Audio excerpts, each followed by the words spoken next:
Well, hello and good afternoon, everybody. Welcome to Bill Gray Legion Stadium at Champion Car Wash Field, where we get ready for the OSAA On Point Community Credit Union State Championship Playoffs. Round 2 coming up here today as the Roseburg Indians welcome in the Grant Generals. It's the champions in the Southwest Conference hosting the PIL champions in the Grant Generals. Roseburg at 18-8 overall on the year. Grant coming in at 19-7, and most importantly, both teams looking to try and pull off a win here today and advance to the quarterfinals on Friday. It's a beautiful day for baseball here in the Umpqua Basin, and we welcome you to the home of baseball in Roseburg.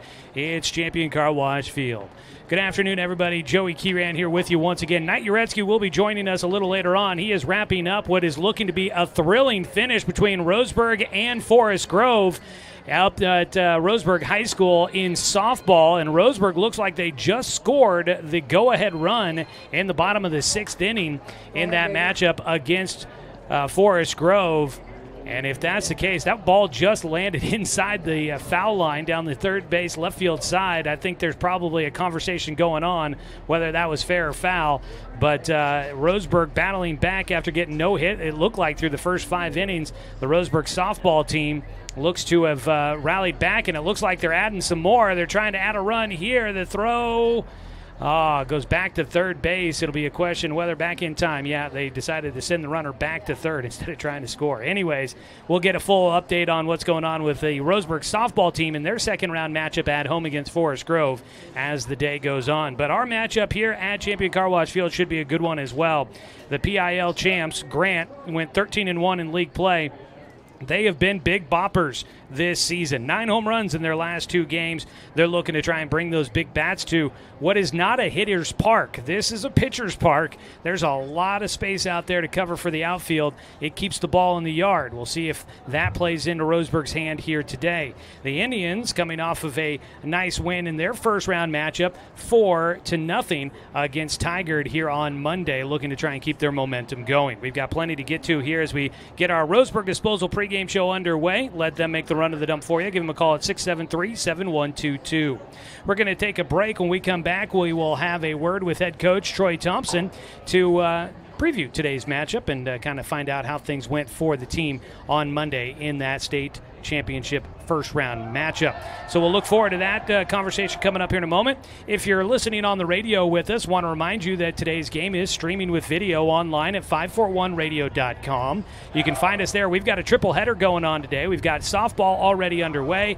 We've got baseball coming up. And then tonight it's Umpqua Valley Christian baseball that will be streaming as well in their second-round matchup in the 2A, 1A state playoffs. So a busy day there. Our expanded postseason coverage is presented by Roseburg Forest Products, Winston Auto Care, Gibbs RV Superstore, and Southern Septic Service. We'll take a quick 2-minute timeout. Again, find the video stream at 541radio.com or on our YouTube channel. That's 1490 The Score on YouTube. And you can also tune in and listen to the game here on The Score, 92.3 FM and 1490 AM. We've come back with head coach Troy Thompson after this 2-minute timeout on 541radio.com and on The Score, 92.3 FM and 1490 AM. Hey there, sports fans. Thanks for watching this local sporting event online at 541radio.com. Did you know there's more than one way to watch games online? You can watch games on your laptop or desktop computer, your tablet, or even your smartphone just by going to 541radio.com. But we also use YouTube to stream all of our video broadcasts, which means you could be watching this game on your big screen TV with a number of different streaming devices. You can stream our live YouTube broadcast through your PlayStation or Xbox gaming device, or through streaming devices like Google Chromecast, Apple TV, or Roku. There's plenty of ways to follow this live local sporting event. Plus, you can find past events archived on 1490 The Score's YouTube channel. Find us on YouTube and subscribe today to keep up with the latest in local sports coverage.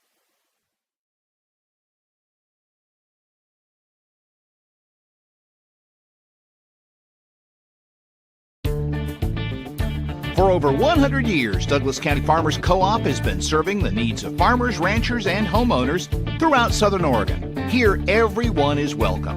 When you shop with us, you can expect good people, good products, and good advice. No membership needed. Just bring yourself, and we'll provide the expertise and products you need to tackle your next project. Douglas County Farmers Co-op, where everyone is welcome to shop. When the first Cascade branch opened in 1948, things were a lot different here. The fact they're still here says a lot about the way they do business. Staying in business for 75 years requires the cooperation of generations. It's the desire to learn and grow with your community. My account number is only 5 digits long. What that tells me is that this is a local credit union. Cascade Community Credit Union would like to thank you for 75 years of growth and support here in Douglas County.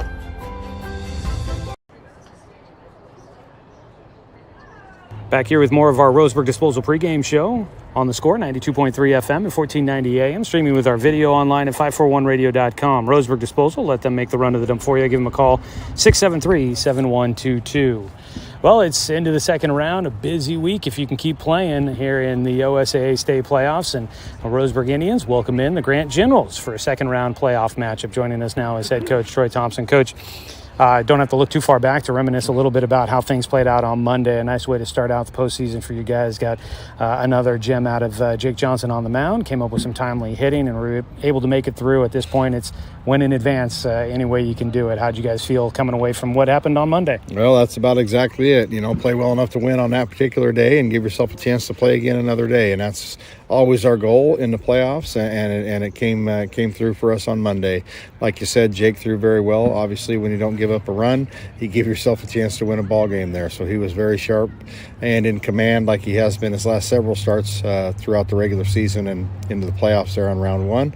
So a great job by him. And like you said, offensively, we came through with a couple hits to drive in some runs, not from lack of trying or lack of opportunity with the amount of runners we had on base or the opportunities we had to come through there, but we finally did and pushed enough across to get it done and find ourselves here today with the chance to get on the field with the Grant Generals coming in here today. So yeah, kids felt good about it, and they should have after Monday, and had a good workout yesterday, and back here today. Playing at home is always a big deal, regular season or postseason, so we're glad to be back here and have the chance to play here again today. Yeah, definitely being able to be here, not have to travel is always a nice bonus for you guys. You know, round one of the playoffs, whether you've been in it before or whether you're new to that experience, I'm sure there were some nerves. How did it feel like guys went into that, and how do you feel like they kind of come out of that on the mental aspect of the game? Well, hopefully, I think we responded pretty well when you come away with the win, but when you have a guy on the mound that's going to be competitive and give you a chance, by limiting the other team's offensive opportunities like Jake does, it's a great start for him and for us. So it gives your offense maybe an inning or two or some time to kind of get going, or at least have a chance to get going. So hopefully some of our younger players that were in their first playoff experience on Monday, we learn from that and understand that, hey, it's just the game. You still just got to play the game. Yeah, it can have all the titles to it, a highly contested league game or if you win this happens type of deal. But to come out and play just the game well at any time is always the goal. And the fact that it's now playoff time where it is a one and done, and you're going to be done if you get beat, and you get to keep playing if you win. Hopefully that doesn't play a lot into their mindset coming in. We just want to come out and play the game the right way and be aggressive in our opportunities on offense and get our good pitching and play good defense behind it. And that sounds like what you and I talked about May or March 15th this year. If you do those things, you can have success. So hopefully that's what they came away with, knowing that, yep, if you do those things, you have a chance to win games, and hopefully we put ourselves in that position here today. You guys, it's a quick turnaround, and we talk about just kind of always being able to turn the page and get ready for the next one. What was kind of the message after that game to those guys to try and make sure that they enjoyed the moment and recognize what you accomplished there, but then be able to know that tomorrow's a day back at work, and we've got a game that's coming up less than 24 hours after that that you got to get ready for? Yeah, exactly. It's a quick turnaround on all of it when you win, and it makes this week a fun week at the same time, stressful, and you've just got to be ready to go when it's time to go. So hopefully, like I said, yesterday we had a good workout and we're able to get in and out and get off our legs a little bit, hopefully, and come back in here today ready to go for another 7-inning go with everything we have. So yeah, it turns into a big week, and obviously playoff time is what we practice and spend our whole regular season striving for. And now here it is. You just want to come out and show well and play well and give yourselves a chance to win, and hopefully that's something we can do here today. we talked about getting a chance to play out at home on your home field, and that kind of can help take a little bit of the edge off because you're comfortable and used to it. Every ballpark can be a little bit different and have its quirks.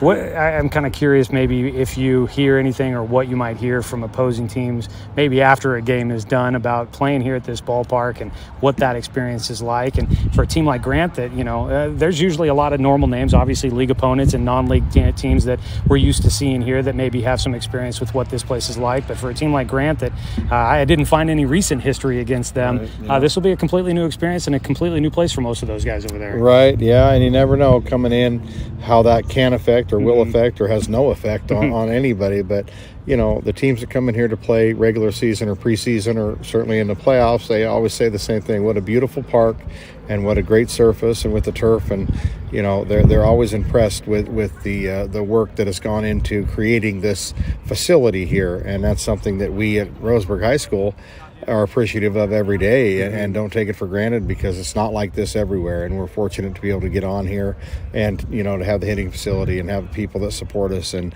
want to see our baseball clubs at every level do well. So, with Grant, obviously playing out of the PIL and with a lot shorter traffic and some different facilities and sites there that they play on, it's probably a different experience for them. But nonetheless, once the game starts, it's the same game.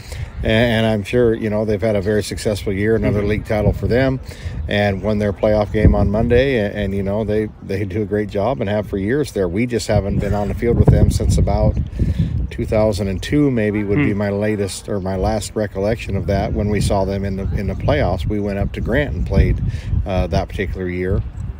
I was an assistant. That tells you how long ago it's been with Coach Ron Goodell, and we were able to end up winning that game that took 2 days to finish because of the weather up there. So we started, got rained out, came back down, went back up the next morning, played again on like a Tuesday, and fortunately were able to win and come back and went back up on Wednesday and played our second round game up there, and we're fortunate to win that one as well, and had a home game here on that Friday in the quarters that year, as I recall. But yeah, it's been a long time since we've seen Grant, but you always see him in the playoffs and see him on the bracket, and the other PIL teams that we've been able to get on with, notably Ida B. Wells, who we played a lot through the years, the old Wilson High School. We talk about that league, and so we have a little understanding of that league, and that's been good. But once again, Grant's been a dominant force in that league for a long time, and they were again this year, like I said, winning the league title and winning their first round game. So yeah, what a great test for us here today, and fortunately we get to do it at home and the sun's out, and looks like it's going to be a beautiful day here for baseball. Absolutely is. Well, Coach, appreciate the time here and look forward to seeing it out there. Thanks, and good luck out. Great, thanks, Joey. That was Coach Troy Thompson here on the Roseburg Disposal pregame show. We'll be back with your starting lineups and first pitch after this break on 541radio.com and on the Score, 92.3 FM and 1490 AM. Copy. To expand your portfolio? Consolidate your investments with Palm Wealth Management. Our trusted team makes it easy to diversify and track your investments. Let Palm Wealth Management coordinate your financial strategy. Call Palm Wealth Management today. Successful companies have a very important secret. Good advertising works and makes them money. That's why your business should contact Lotus Media Group. Let us help you cash in with multimedia advertising. Multiple touches from Douglas County's only Google certified partner and most effective advertising platform. Web, broadcast, print. Make it happen. LotusMediaGroupLLC.com. In today's big box store, how-to YouTube video world, it is hard to do it yourself. If you're fixing your fence or putting in a new one, the only place to start is Quality Fence. We stock almost anything you need and take the time to show you how to really do it yourself. Visit the Quality Fence showroom in Roseburg and get great fencing ideas at QualityFenceCo.com. Quality Fence is doing it right for you. Looking for more local sports coverage?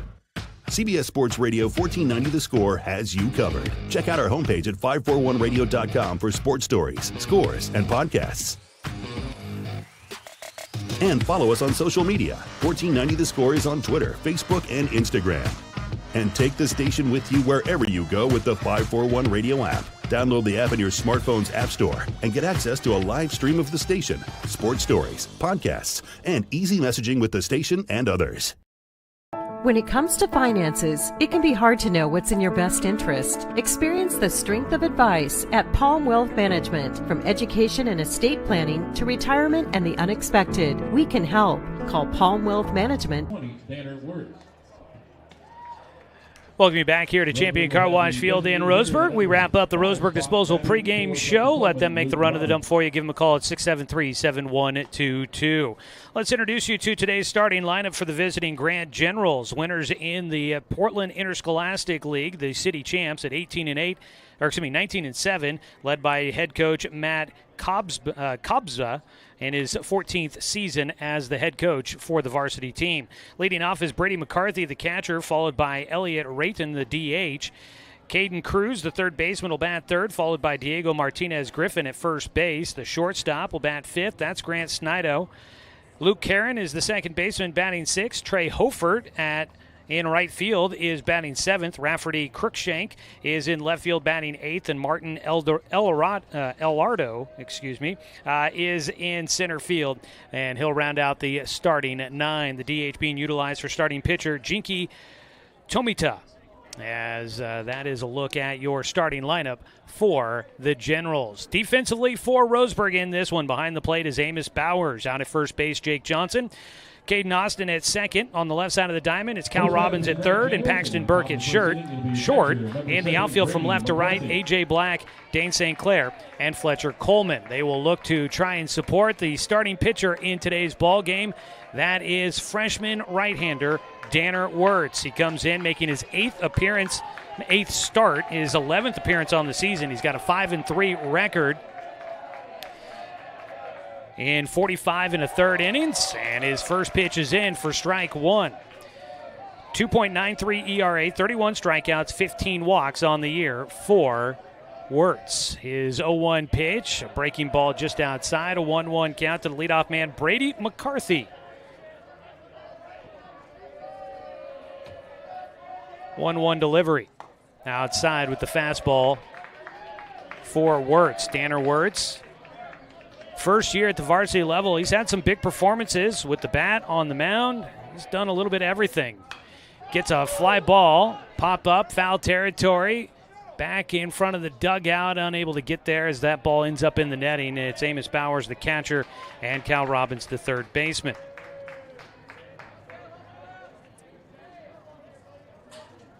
Champion Car Wash Field, for our fans of the visiting team that have not gotten a chance to experience things here, all artificial turf. The mound, the plate, the base paths, everything is artificial turf. 320 down the lines. It's a pitch just above the strike zone, takes the count full. 3-2 count. 385 to dead center field. It's a big ballpark. Full count pitch, fought off.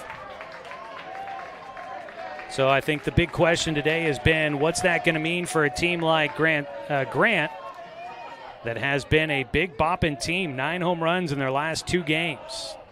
Full count pitch, swung on and missed, and a big strikeout to start things off for Danner Wirtz.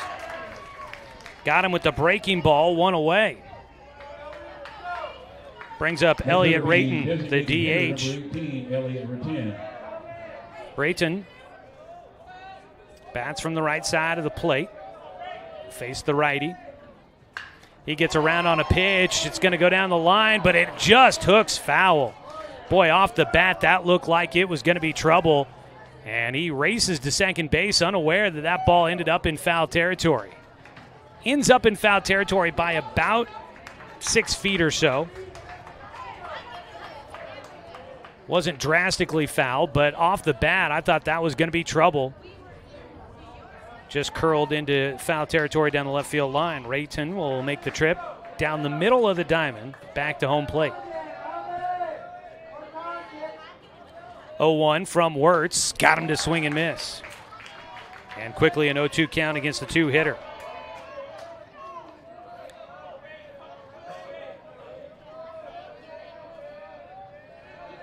Oh, 2 delivery. Misses high, can't get him to chase. So it's all artificial turf, 320 down the lines, 385 to dead center field, plays big through the alleys. The wind not helping here today. It's a breaking ball fought off the front foot for the hitter. It is a foul ball, and that might have been a really good thing out at third base. Cal Robbins came charging in, but that ball, as it ricocheted off the foot for Rayton, hit the turf and had some wild spin on it, twisted away from Cal Robbins over there.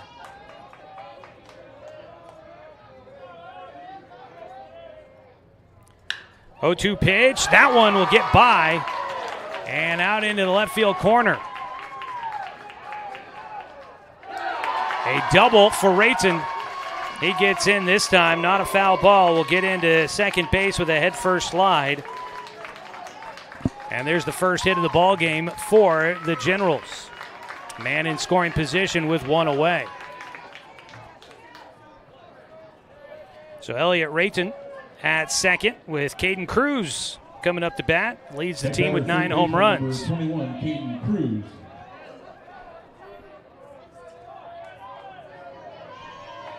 Out of the stretch here for Wirtz. First pitch, a breaking ball in the inside corner for strike one.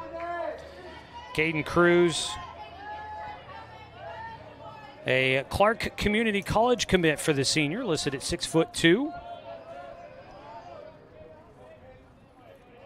The 0-1 delivery from Wirtz, poked in the air out towards center field, drifting back. Underneath it is Dane St. Clair. The catch, the throw, will not get there in time. It scoots away. Backing up the play is Wirtz. He'll track down the baseball. That one, I think, hit off of Rayton as he went sliding into third. Got away from Cal Robbins at third, but he was slow to get up off the turf, and so does not try to take home on the play. But the Generals will have the go-ahead run in the first inning, 90 feet from home after a fly ball to dead center field by Caden Cruz. And it'll bring up the cleanup hitter, Diego Martinez Griffin. Danner Wirtz trying to get through the first inning, try to work through some nerves, I imagine. Breaking ball first strike. If he is feeling nervous, he's not necessarily showing it. He has been pretty sharp out there on the mound so far. So he's been firing in strikes. But this is a team that's going to put the bat on the ball. The 0-1 pitch just off the edge, the outside corner. 1-1 count. Just getting underway. Top of the first inning, scoreless ball game. Fly ball, not very deep. Coming in, Dane St. Clair, the senior center fielder, will track it down in shallow center field. Final out made there, and a man stranded at third for the Generals. No runs on one hit, no errors, and one man left on. We go to the bottom of the first after this 1-minute timeout here on 541radio.com and on the Score, 92.3 FM and 1490 AM. Hey there, sports fans. Thanks for watching this local sporting event online at 541radio.com. Did you know there's more than one way to watch games online? You can watch games on your laptop or desktop computer, your tablet, or even your smartphone just by going to 541radio.com. But we also use YouTube to stream all of our video broadcasts, which means you could be watching this game on your big screen TV with a number of different streaming devices. You can stream our live YouTube broadcast through your PlayStation or Xbox gaming device, or through streaming devices like Google Chromecast, Apple TV, or Roku. There's plenty of ways to follow this live local sporting event. Plus, you can find past events archived on 1490 The Score's YouTube channel. Find us on YouTube and subscribe today to keep up with the latest in local sports coverage.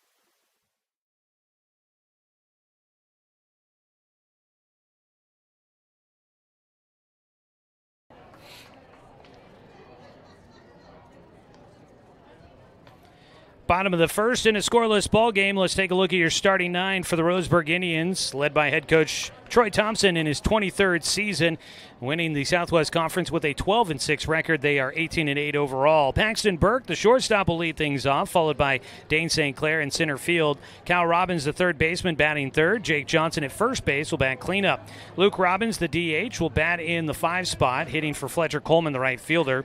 The pitcher, Danner Wirtz, batting 6th, hitting 7th, and starting in left field, A.J. Black. Amos Bowers, the catcher, will bat 8th, and Caden Austin at second base rounds out the starting 9. Defensively for the Grant Generals, behind the plate is Brady McCarthy. At first base, Diego Martinez Griffin. At second base, Luke Karen. On the left side of the diamond, it's Caden Cruz at third and Grant Snido at short. In the outfield from left to right, Rafferty Crookshank, Martin Elardo, and Trey Hofert, your outfielders for the Generals, and they will look to try and support their starting pitcher. On the mound is Jinky Tomita, a right-hander, listed at 6 feet tall, a junior. His last game was against the Wells Guardians back on May 16th, and it was a good one. He will face the top of the order for the Indians, and he misses low on the first pitch. Ball 1 to the switch-hitting Paxton Burke, who will bat left-handed against the right-hander Tomita. 1-0 delivery from him. Fastball misses high, a 2-0 count for Paxton Burke. Burke in the leadoff spot for Roseburg this year. He's been there pretty much all season, batting .366, on-base percentage of .490. 2-0 pitch, low and inside, a 3-0 count. Tomita's last game against the Wells Guardian, it was a big moment. They were playing Wells for the league title in the final 2 games of the regular season. It was a 3-0 win for the Generals. There's a 3-0 pitch down the middle, taking all the way for Burke, a strike. Tomita went the distance, a complete game, no runs. He allowed 4 hits, had 7 strikeouts, and just 1 walk against Wells. But he'll issue a walk here to lead things off to Paxton Burke, who does, as mentioned, get on base at a pretty good clip, .490 on the season. And for Burke, that is his team high 21st walk of the season. 1 on, nobody out for Roseburg. Top of the order can do some damage swinging the bat, but we'll see if they try to move the runner into scoring position. Playing in at third is Cruz. Dane St. Clair not looking to swing or bunt his way on. He swings and hits it to right field. It's mishandled by Hofert. He'll send it back in, and back to first base goes St. Clair. Base knock for the lefty. Dane St. Clair rips a line drive through the right side, going first to third. Helped out a little bit by that bobble in right field by Hofert. I think Burke was going to third no matter what, so not going to rule an error on that one. But the base hit to right field puts runners on the corners for Roseburg and nobody out here in the bottom of the first. Cal Robbins, the big hitter, coming up. Cal, a sophomore, first-team all-conference selection this year. Transfer from Douglas. Swings away at the first pitch and belts it out of play by a mile.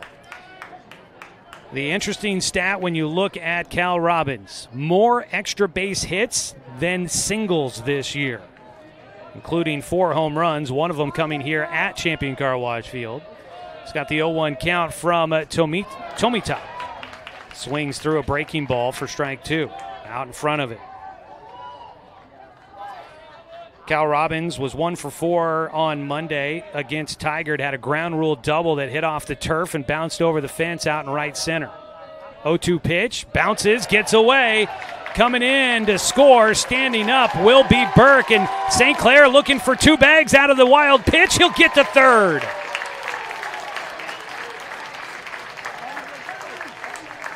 Roseburg takes a 1-0 lead here in the first inning. And Dane St. Clair now 90 feet from home. Wild pitch, scores 1. A 1-2 count for Cal Robbins. And we're going to get a visit out to the mound here early on for the Generals. Grant has been a team that has been on a tear as of late. Grant has won 14 of 15 games, and in that span, they've been averaging 10.5 runs a game, and they're only allowing 1.2 runs per game during that stretch of 15 games where they've won 14 of 15. Their only loss was a 1-0 loss against McDaniel. So they've been on fire as of late, but here a lengthy visit out to the mound, and the crew is going to go out there to break things up. Well, if you missed it in the pregame show, Roseburg softball gets a 6-2 comeback victory against Forest Grove, and Forest Grove is eliminated in the 6A playoffs, and the Roseburg girls are on to the quarterfinals. Up next could be number 2 ranked Jesuit, or the number 2 seed. But congratulations to the Roseburg girls on a comeback victory, a wild one there. Cal Robbins, anything out of the infield is going to drive in a run, most likely. Pitch low, 2-2 count for the 3-hitter. 1-0 lead in the bottom of the first for Roseburg. Second round of the 6A state playoffs. 2-2 pitch from Tomita. Bounces, but nice job behind the plate by McCarthy to make sure that ball doesn't get too far away. So it's a full count to the 3-hitter. Cal on the season, 11 walks. 3-2 pitch. Chops one high off the turf. Takes a while to come down. Tomita will field it and throw to first. There's one away.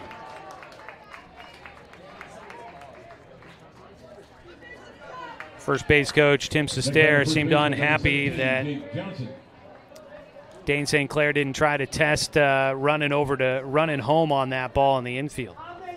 There's some of the softball girls. They hustled their way over here to get here in time to watch this game. Gotta like the support. Jake Johnson, Southwest Conference Player of the Year, will step in for Roseburg.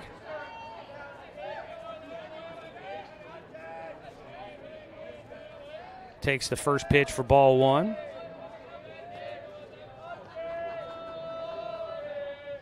Takes outside. Jake Johnson coming off of a stellar performance in the first round. He tossed a complete game, allowed 4 hits, no runs, had 1 walk, 6 strikeouts. And what could be most important for Roseburg is he stayed under the 85 pitch count limit. Swings and foul tips one into the glove for strike 1. So if Roseburg is able to make it through this round into the quarterfinals on Friday, Jake Johnson could be eligible to pitch once again. 2-1 delivery from Tomita. That pitch at the top of the zone, chopped at and fouled away. A 2-2 count now for Johnson. He was lights out on the mound, and that's what they needed from him. He has been a great hitter this season, Jake has. Batting .381, but he was 0 for in that game on Monday. Looking to get the bat going. He'll ground one right side. With 1 out, they'll get the out at first, but it drives in a run. So a productive out for Jake Johnson on a ground out to Luke Karen at second base.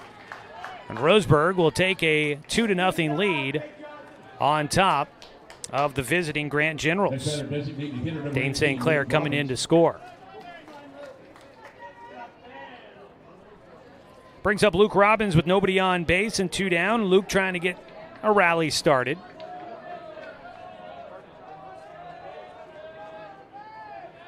Takes low and outside. The senior, also with his younger brother Cal, transferring from Douglas to Roseburg this season. Luke Robbins batting .306. The 1-0 pitch is high and inside for Tomita.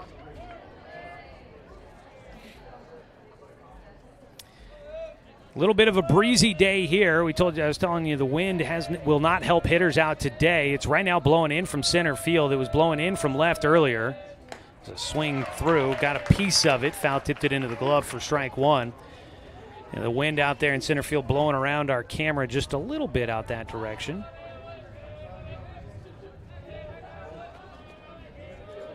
Two balls and a strike for Luke Robbins. Takes high. Lays off.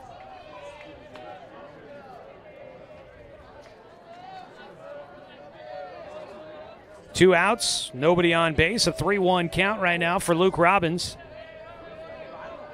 The Generals trying to get through this first inning. And a pitch low and outside for ball 4. Second walk issued in the first inning for Jinky Tomita.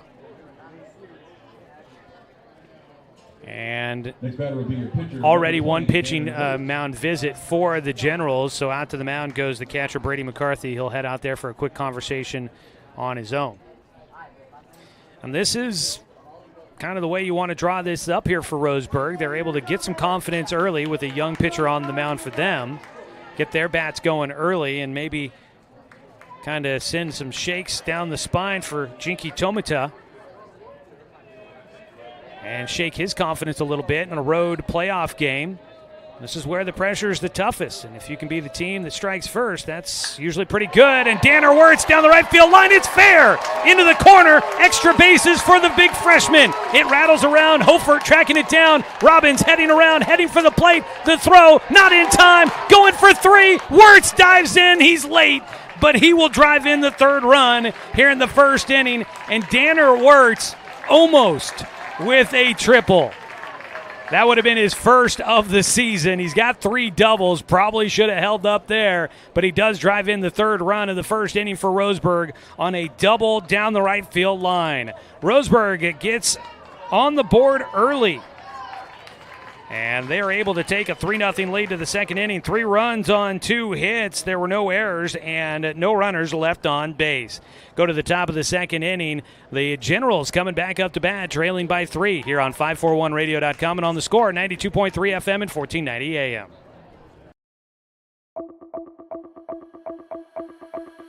This is Roseburg. This is not your average career path or yet another 9-to-5 desk job. And this is certainly not last century's mill job. This is the future. A modern manufacturing facility producing the most renewable building products on the planet and using technology to do so. At Roseburg, you will work among humans and robots in beautiful Oregon, the timber capital of the U.S. We're growing the trees and manufacturing the materials that will keep our homes and offices standing for decades into the future. We're looking for new team members, people who want to be our future managers, supervisors, and leaders. Visit roseburg.com/careers to start growing your career today.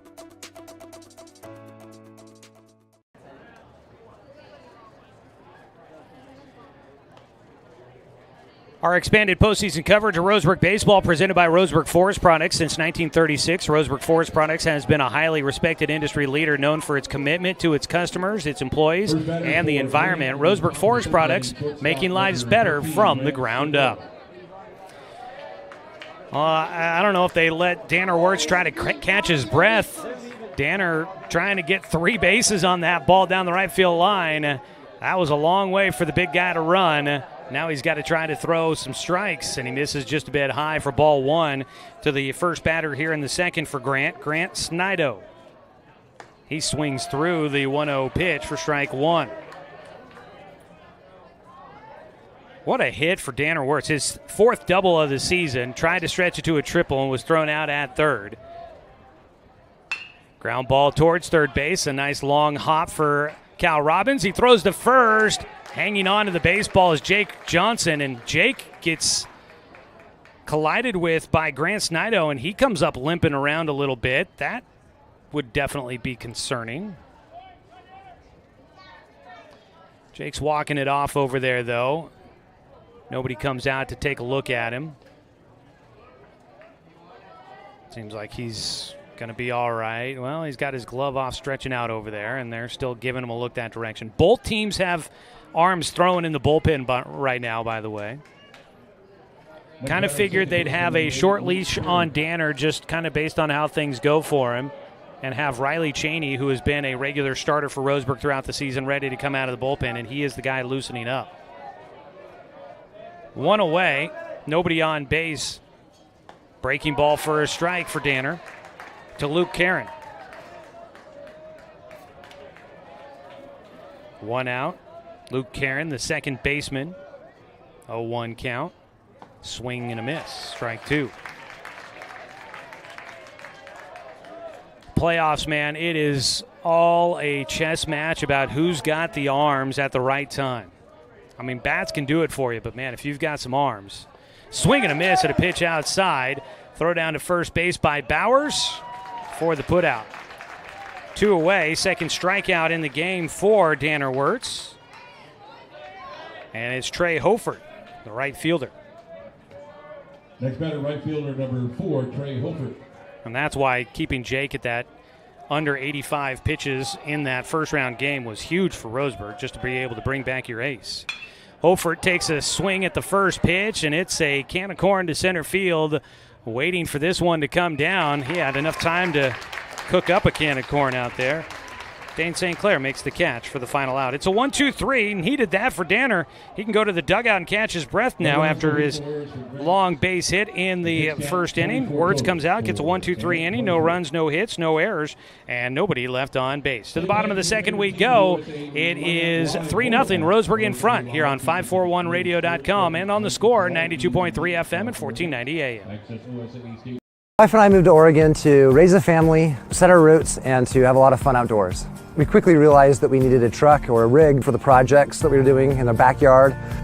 When we were looking to find a place to finance our truck, we asked our patients, and everyone recommended Cascade Community Credit Union. It was so easy to work with Cascade. Everything was done via email, phone, and we didn't even need to go in. I can't wait to finish up the projects in the backyard, go on more adventures in our truck with our boys, and I look forward to working with Cascade again in the future. Are you an enthusiastic sports fan? Want to have fun and get in on the action? Heck, yes, that'd be awesome. Have great attention to detail? Want to stay active? Definitely. Want to give back to the student athletes in your community? Obviously, yes. Then you'd make an excellent high school sports official. We need more officials in Oregon, because with no high school officials, there are no high school sports. Sign up today at highschoolofficials.com. I feel like a spot that should be on. Move down the bottom of the second inning. First batter, the left fielder, number 15, A.J. Black. Heading into the bottom of the second inning, expanded postseason coverage brought to you by Winston Auto Care. Don't strike out with car troubles. Call Winston Auto Care at 679-8685. Your home team for auto repair for over 25 years. That's Winston Auto Care. Swing and a miss, strike one for A.J. Black. It's the 7-8-9 hitters up for Roseburg. Black, Bowers, and Austin. Tomita still out there throwing for Grant. Misses outside. It's a 1-1 count to the 7-hitter. Appreciate all of our sponsors that have been helping us bring you Roseburg baseball on the airwaves this season, including our ones that help us do the postseason. A hopper towards first. Takes a couple of bounces that direction. Easily played by Diego Martinez Griffin. And he takes it to the bag himself, one away. That brings up Amos Bowers, the catcher for Roseburg. He has not had a lot of at-bats this season. 19 at-bats. Just batting .211, but he's had some big hits. Takes on the outside corner for a strike. Including, it was Danner Wirtz and Amos Bowers that came up big in the first round. Bowers had a 2-out single with a couple of runners on. Or actually, it wasn't 2-out, it was a 2-run single in the sixth inning to help Roseburg get some insurance runs in the first game of the postseason. It was a big one for him there. He's got the 0-2 count against him here. Tomita winds and fires, and got around on that one early. Rockets one towards the bullpen down the left field side for Roseburg. Roseburg in the third base dugout wearing the home whites, button-ups with Roseburg across the chest in orange script. Orange numbers on the back for the Tribe. Blue tops with gray trousers for the Grant Generals, the visiting team here today. Grant in gray across the front of their jerseys. Foul ball back by Bowers. Stays an 0-2 count against him.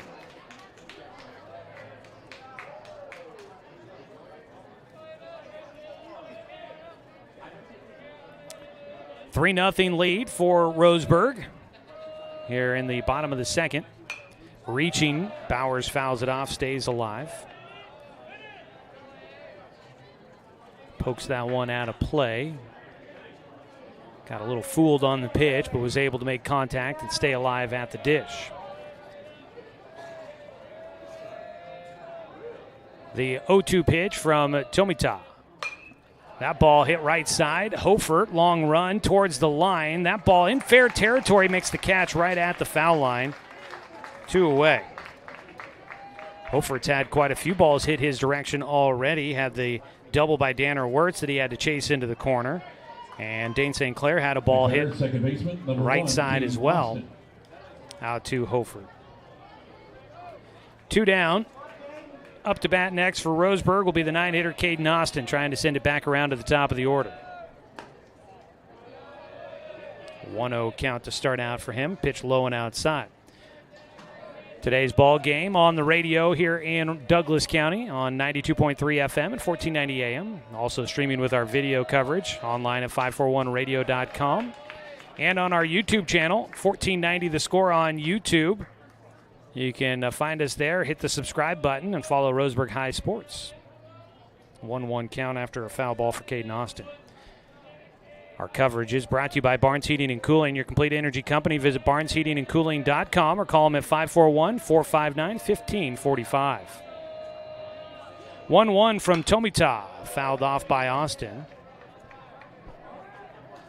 Beautiful day here at the ballpark. It's going to be a late one. We've got another playoff game coming up after ours. Umpqua Valley Christian, a 2A, 1A school, will be playing at 7 o'clock tonight against Lost River. It's going to be a long one here today. Going to be a great day for some baseball. 74 degrees and sunny right now here in the Umpqua Basin. The 1-2 from Tomita gets a swing and a miss, and he gets a nice bounce back inning as he shuts down Roseburg 1-2-3. In the bottom of the second. First strikeout in the game for Tomita as Austin goes down. No runs, no hits, no errors, and nobody left on base. We are through 2 innings of play. We will go to the top of the third. Roseburg leading 3-0 here on 541radio.com and on the Score, 92.3 FM and 1490 AM. Turn your home into your dream sanctuary with help from Douglas County Farmers Co-op. For over 100 years, we've carried everything you need to keep your garden and crops green and growing, including a large selection of soil mixes, composts, fertilizers, and other soil amendments. You'll also find stones, boulders, gravel, and more to add structure and diversity to your yard. Stop by or shop at DouglasCountyFarmersCoop.com. Successful companies have a very important secret. Good advertising works and makes them money. That's why your business should contact Lotus Media Group. Let us help you cash in with multimedia advertising. Multiple touches from Douglas County's only Google certified partner and most effective advertising platform. Web, broadcast, print. Make it happen. LotusMediaGroupLLC.com. Fielder, number 14, Rafferty, Cruikshank. Top of the third inning. A 3-0 score.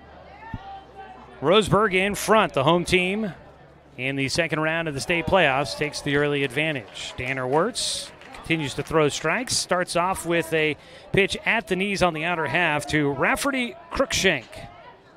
He foul tips a pitch back to the screen for strike 2. Cruikshank leading off, followed by Martin Elardo, and then back to the top of the order for the second time through.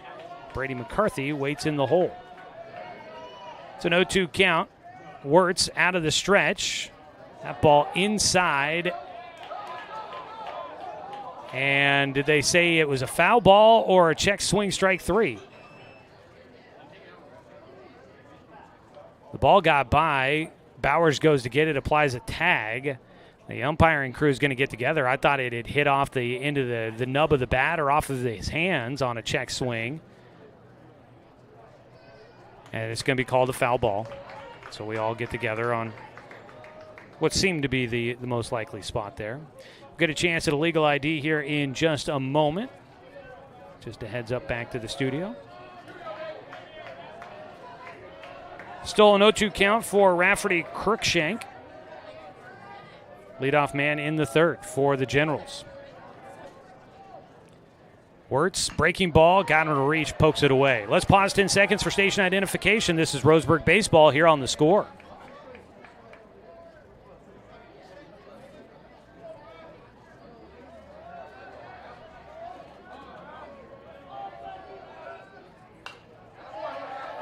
Another ball fought off by Crookshank.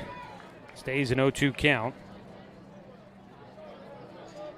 The Grant Generals, they're the lone team left in the PIL. Lone team left in the playoffs. The 0-2 pitch, fought off. 3 teams out of the PIL make it into the postseason. The Wells Guardians, they lost in the first round, 3-2 at home against South Medford, Southwest Conference team, knocking them out. And then Lincoln lost at Jesuit 9-0. High and inside, a 1-2 count. So the last team representing the PIL, the Grant Generals, here in the third inning, trailing 3-0. Ball hit up the middle, one hop behind the bag. A throw by Paxton Burke, played at first by Jake Johnson, who was getting beat up over there at first base. The throw took him towards right field and towards foul territory. He made a great adjustment to make the catch on the throw by Burke. Not a routine throw by any means for the shortstop, but he kind of airmailed it there. But Jake does a great job to stay on the bag and make the play at first. And so one away. Good defense behind Wirtz. Martin Alardo will bat. As the title sponsor of the OSAA State Championships, On Point does everything it can to help our team and community get ahead. On Point delivers the local banking and lending its members need to reach their goals and make more possible. Visit On Point at onpointcu.com. On Point, federally insured by NCUA, Equal Housing Opportunity. Strike one on the first pitch of the 9-hitter Alardo.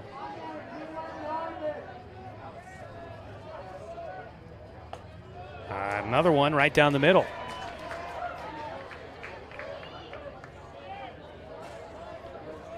Danner Wirtz. Once again, he's out in front, 0-2 against a hitter. Gets him to chase, and now a throw down to first base. Jake will be there for it, and there's 2 down. And I think Amos Bowers might have thought that was the third out. 2 away. Third strikeout in the game for Wirtz. Got the breaking ball going. This is the second time he has had a strikeout and then a throw down to first.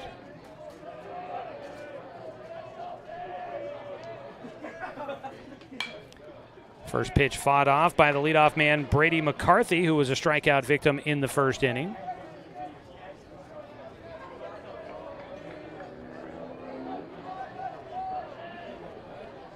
The 0-1 is a breaking ball, swung on and missed. And it's quickly an 0-2 count here for McCarthy. One time through the order for Wirtz, allowed just one hit. And just misses on the 0-2. Good pitch, couldn't get the hitter to chase after it.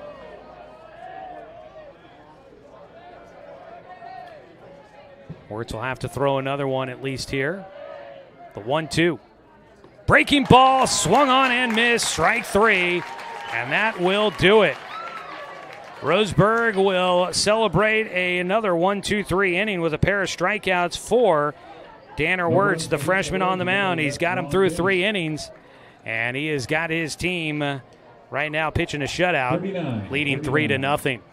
We will go to the bottom of the third inning. Roseburg in front, coming up to bat with the top of their order here on 541radio.com and on the Score, 92.3 FM and 1490 AM.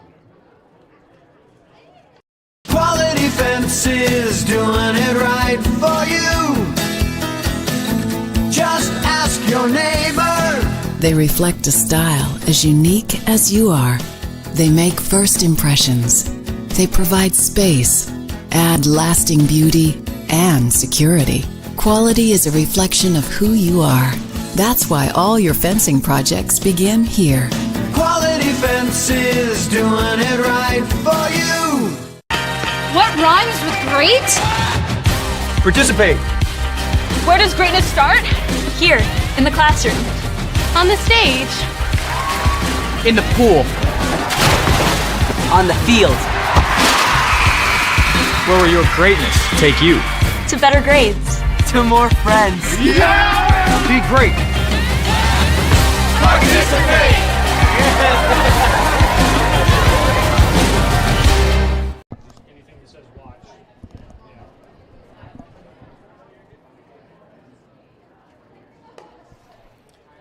Going to the bottom of the third inning. Our coverage of high school sports here in Douglas County brought to you by Dr. Alanson Randall. Family and Cosmetic Dentistry. Visit drrandall.com or call them at 541-378-6694. And by Chuck Swarman Family Auto Repair. Are you ready to go where life takes you? Top of the order coming up for the Tribe. Paxton Burke, the switch hitter, takes a strike to lead off his second at-bat. He walked his first time up and scored on a wild pitch.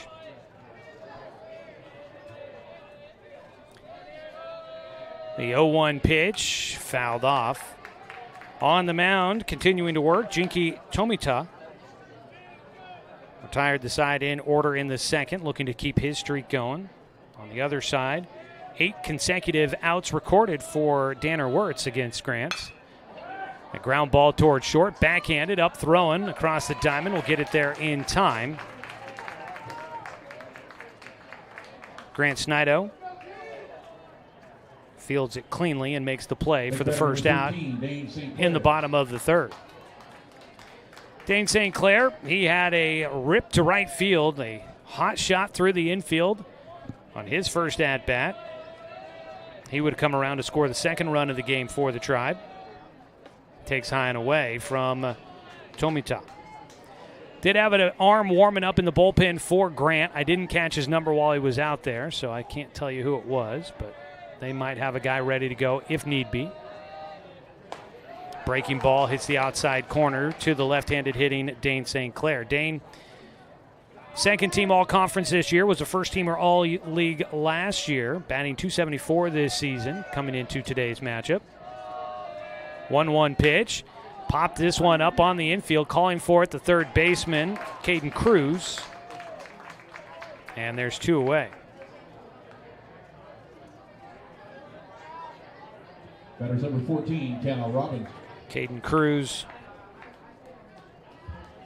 was really the only guy that ball was intended for, and he makes the play cleanly. Cal Robbins will stand in. Great crowd out here today. A lot of folks here at the ballpark.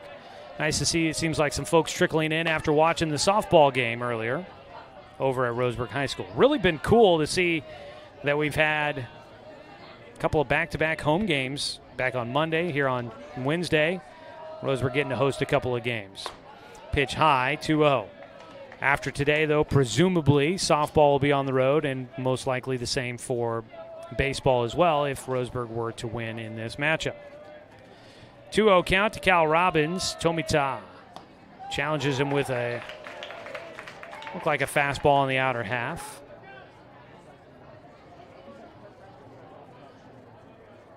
Wind continues to blow in from center/left field. 2-1 to Robbins. Fouled that one off his front foot. Evens up the count 2-2. Roseburg is one of 4 teams out of the Southwest Conference still alive in the postseason. They had 6 teams total make it into the playoffs. North Medford and Willamette getting eliminated in the first round. North Medford lost 5-0 at Sandy. Willamette lost 6-0 at Tualatin. Out in front a bit on a breaking ball. Pulls it up the middle. And Cal Robbins will ground out to short. A 1-2-3 inning here in the third. Once again for Tomita. Top of the order, unable to do anything for the Tribe. And we will head to the fourth inning. No runs, no hits, no errors, and nobody left on base. It's still 3-0. Roseburg in front. So we go to the top of the fourth inning on 541radio.com and on the score, 92.3 FM and 1490 AM. My wife and I moved to Oregon to raise a family, set our roots, and to have a lot of fun outdoors. We quickly realized that we needed a truck or a rig for the projects that we were doing in the backyard. When we were looking to find a place to finance our truck, we asked our patients, and everyone recommended Cascade Community Credit Union. It was so easy to work with Cascade. Everything was done via email, phone, and we didn't even need to go in.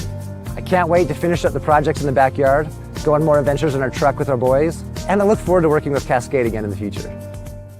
Brook Communications radio stations have joined forces with the News Review and Lotus Web Services, announcing the Lotus Media Group, a multimedia enterprise. Web, broadcast, print. Make it happen with LotusMediaGroupLLC.com.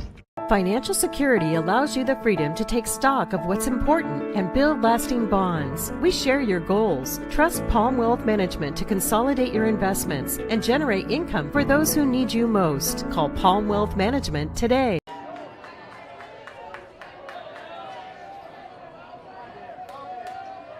Elliot Rayton leads off things. He releases one out of the reach of the second baseman, Caden Austin, out to right field. And it's a leadoff base knock. Rayton, the only guy with a hit in the ballgame for Grant so far, sends that one out to right field. He's gone left, he's gone right, and he is on with his second hit of the game. Leadoff single to start things here in the top of the fourth. It's a 3-0 lead. Roseburg in front. Today's game brought to you by Flyaway Travel. Contact the travel experts at Travel Leader Flyaway Travel. Make sure you have an agent in your corner. Give them a call at 541-672-5701. High and away, ball one against the three-hitter, Caden Cruz. Cruz again heading to Clark Community College.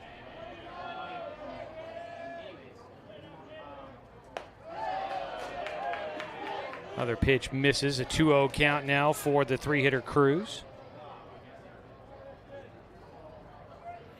Cruz doubled in the game in the first inning, or the first round.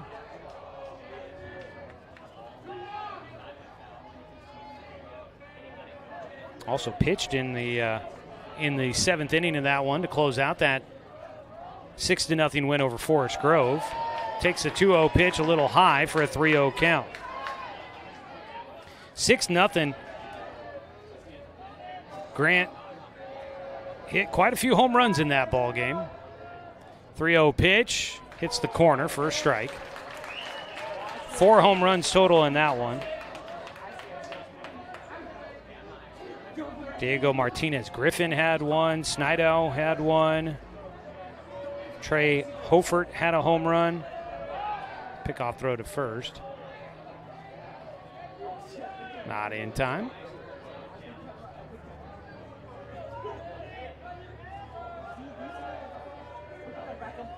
Elliot Rayton also had one as the ball hit the left field. Drops in for a base knock for Cruz. He'll have his first hit. Back-to-back singles here in the fourth for the Generals.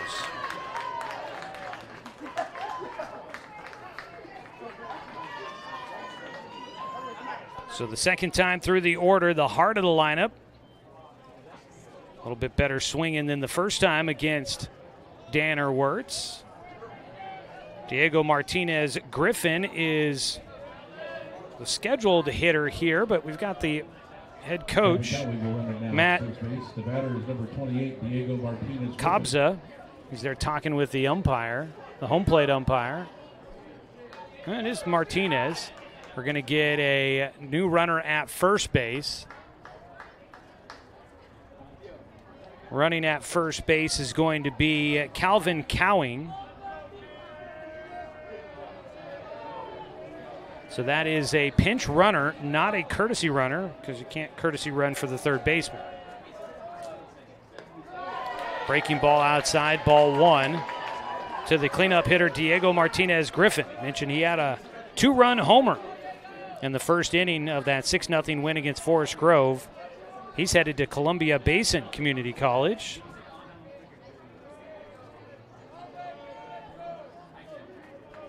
The freshman Danner Wirtz on the mound, a 1-0 count. 2 runners on with nobody out. Ground ball smacked foul. Got around on that one, hit it pretty hard. Roseburg looking for a ground ball they could try to turn 2 with. They've been pretty good at turning things over up the middle this season. Wirtz, 1-1. Runners are going and unable to make the throw. Amos Bowers just couldn't hang on to the baseball. I'm going to say it's a 2-1 count, but I wanted to double check here.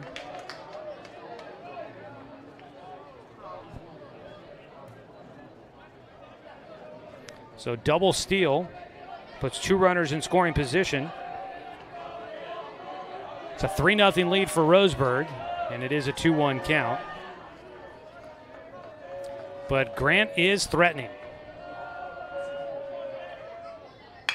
Ground ball gets by at third into left field. 1 run will score. They're sending home a second run. The throw off line. It's 2 runs on a single for Martinez Griffin.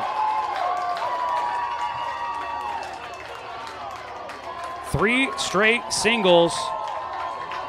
And Grant is in this one.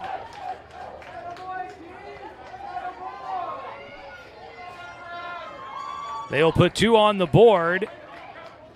Still nobody out, and a runner on at first.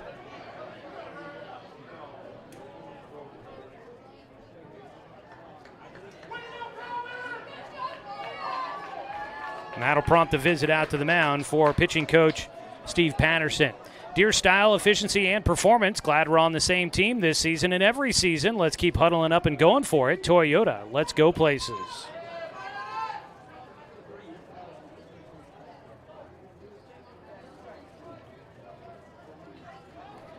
A quick visit out there.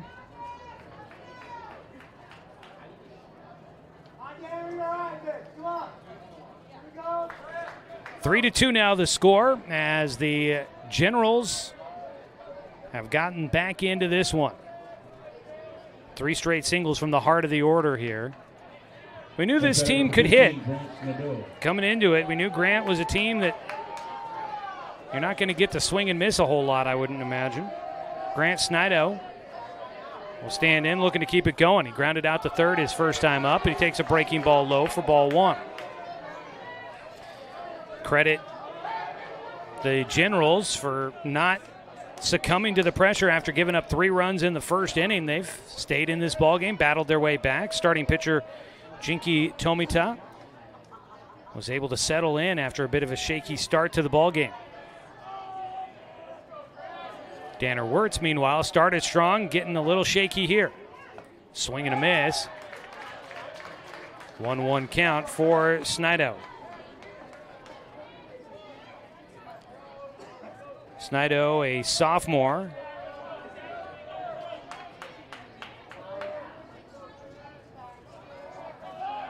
Pickoff throw to first, not in time.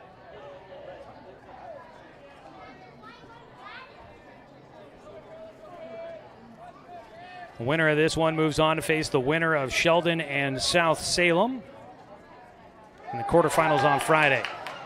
The ball gets by Amos Bowers, an outside pitch, bounces and gets to the backstop. A pass ball. Maybe a wild pitch. I felt like that was one that I think Bowers feels he probably should have had. Either way, puts a runner in scoring position. Pop fly right side on the run. Fletcher Coleman battling with the sun out there. Makes the catch. He'll throw it in, but he won't have a chance to get Martinez Griffin taking third. 1 away, and the game-tying run now 90 feet from home for the Generals. Next batter, number 8, Luke Karen. 6-hitter Luke Karen will bat. He struck out in the second inning.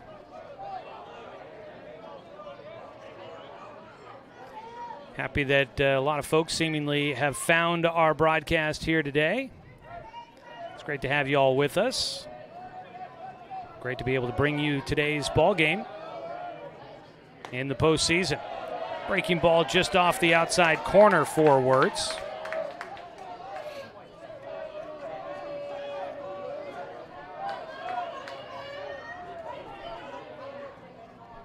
Swing and a miss. Got him fooled on that breaking ball.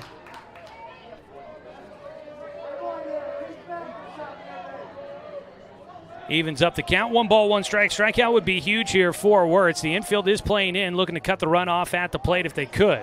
Swing and a miss on a breaking ball that Amos Bauer is able to knock down and keep it by the plate. That keeps the runner at third. A couple of league champions going at it here in the second round of the state playoffs. 1-run ball game. The 1-2 pitch, elevated.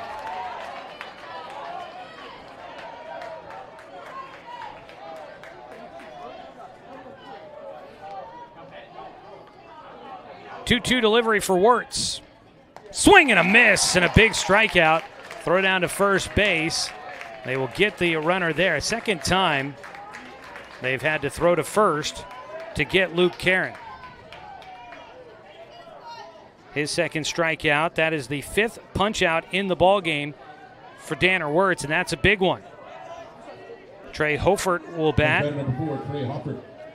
He flew out to center field his first time up with 2 outs. Roseburg needs 1 more to get the final out and get out of this 4th inning with the lead still intact. 2 runs in so far on 3 hits. First pitch, a breaking ball inside corner for a strike. Hofert is going to launch one into center field. Another lazy fly ball out to Dane St. Clair. Makes the catch, and Roseburg gets out of it with the lead intact. For Grant here in the 4th inning, 2 runs on 3 hits.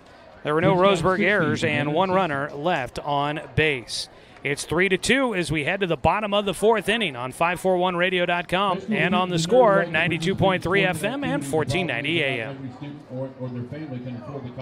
To expand your portfolio? Consolidate your investments with Palm Wealth Management. Our trusted team makes it easy to diversify and track your investments. Let Palm Wealth Management coordinate your financial strategy. Call Palm Wealth Management today.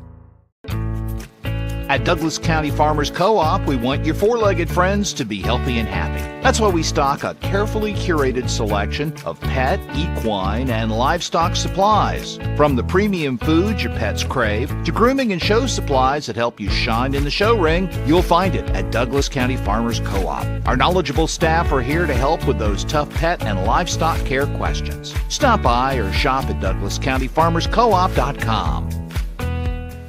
Brook Communications radio stations have joined forces with the News Review and Lotus Web Services, announcing the Lotus Media Group, a multimedia enterprise. Web, broadcast, print. Make it happen with Lotus Media Group, LLC.com.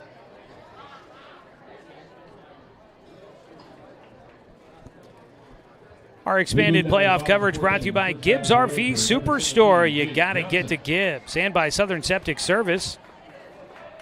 Southern Septic Service, woman and veteran owned, and a proud supporter of our local sports teams. Bottom of the 4th inning, Roseburg trying to get the bats going once again. After 2 scoreless innings, Roseburg now sees their lead whittled down to just 1 run. At the plate, it'll be Jake Johnson leading off, takes the first pitch outside, ball 1. 1-0 delivery from Tomita, hits the corner. A call that the home fans not completely in agreement with. 1-1 delivery.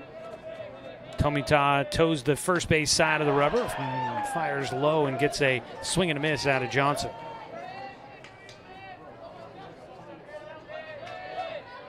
One ball, 2 strikes. Leadoff man for Roseburg here in the 4th inning.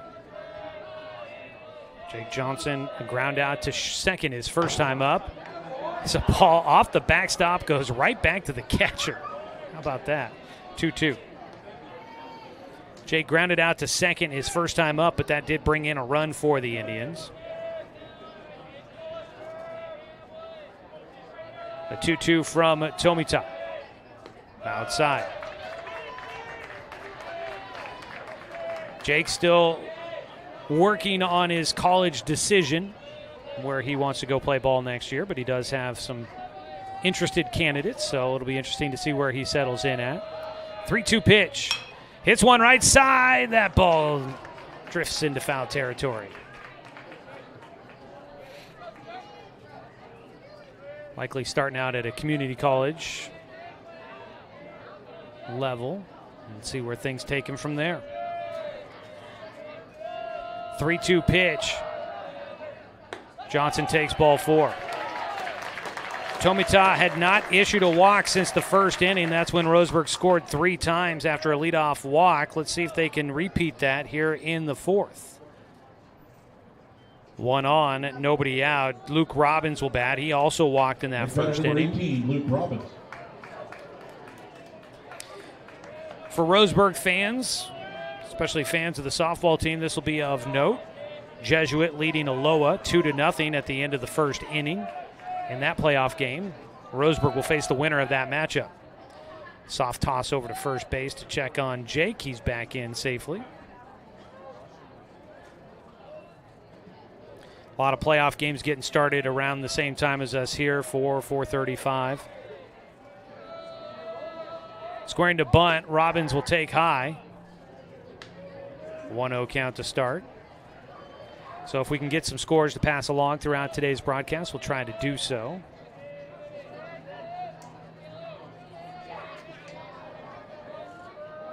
One-0 pitch.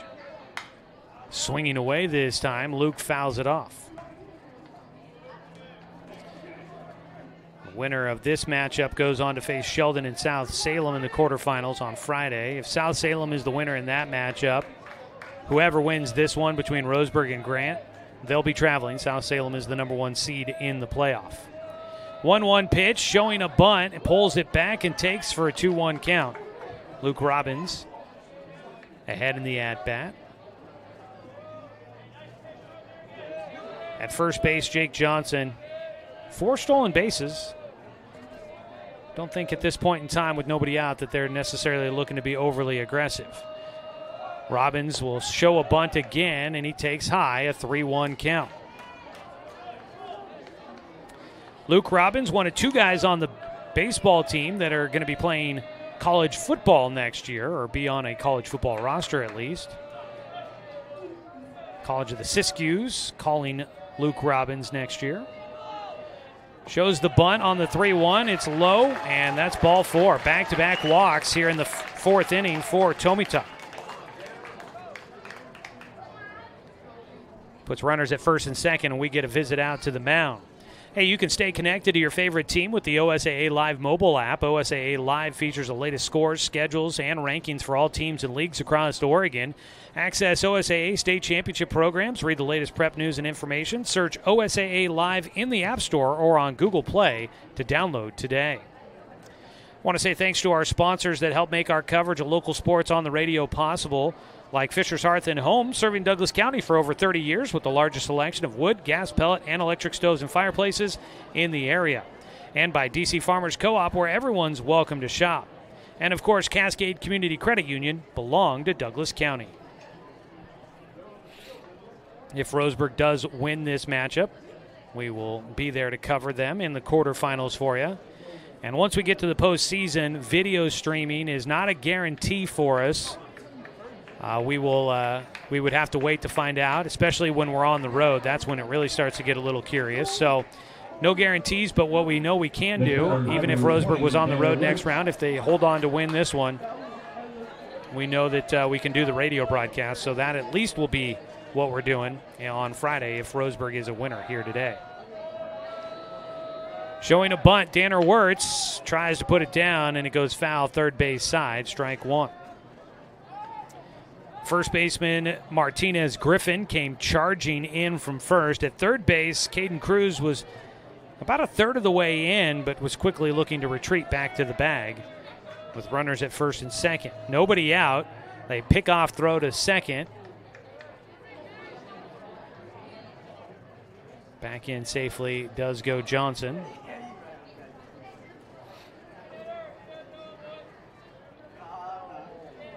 It's an 0-1 count for Danner Wirtz. Danner had an RBI double his first time up. He'll take a strike, and he's behind 0-2.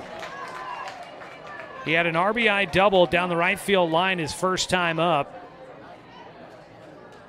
Tried to stretch it into a triple, was thrown out at third by a good margin. 0-2 pitch. Again goes opposite field, but foul. He's been a good hitter this year. Not necessarily a big slugger, but Danner batting .386 in his freshman season. Did earn all-conference honors this year. The 0-2 pitch, swung on and missed. Big strikeout for Tomita. Second strikeout in the game for the Grant starter. A.J. Black will come up to bat. He's 0 for 1. Had a ground ball to first base his first time up. Tomita out of the stretch with runners at first and second. First pitch, a fastball at the knees, outer half, strike one.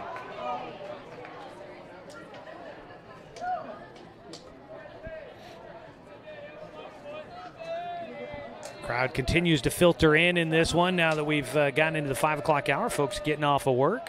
Showing a bunt and just getting a piece of it. A.J. Black now behind 0-2. They always tell you start at your eyeballs and work your way down when trying to lay down a bunt. That pitch was up. If Black had let it go by, it's probably ball one, but he went after it and got just a piece of it. And therefore, he's in an 0-2 hole. Outside, a 1-2 count. Brady McCarthy, a wild pitch in the first inning was kind of costly. Behind the plate, he's been able to kind of settle in some as well. He's been doing a pretty decent job, not letting much get by him. This would be a moment where he's got to be a good backstop. The 1-2, swung on and missed, strike three. Back-to-back punch-outs for Jinky Tomita.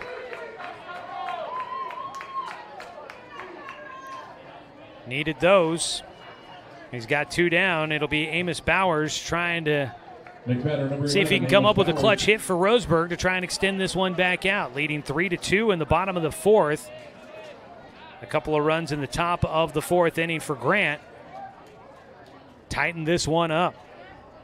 Amos Bowers came up with a big hit on Monday against Tigard. Can he do it again? Chops one towards third base. It'll go foul. At third base, Caden Cruz, right idea. Didn't want to possibly make a play on that ball and make it a tough throw to first to try and get Bowers. Instead, just let it go foul.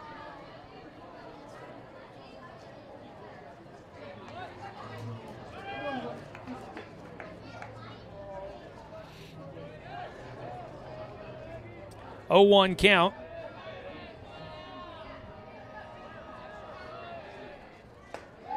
Called strike two. Wind really picking up out there. Starting to blow around the camera just a little bit. American flag is flapping around out in center field, blowing in from left field pretty hard right now. Ball fought off, fouled back.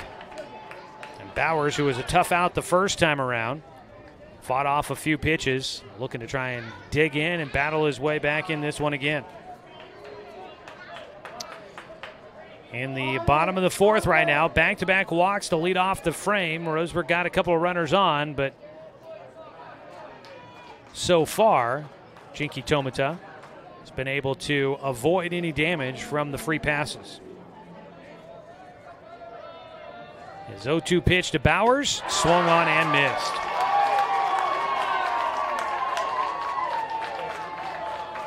That's a big final out there. He strikes out the side. Up to 4 strikeouts now for Jinky Tomita, and he keeps his team within 1. 71 pitches for Grant, 71. Up to 71 pitches in the ballgame for Tomita. No runs, no hits, no errors. 2 men left on base for Roseburg.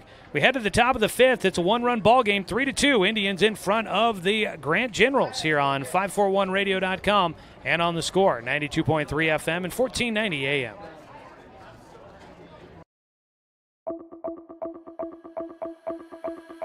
This is Roseburg.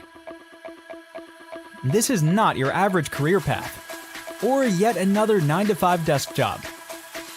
And this is certainly not last century's mill job. This is the future.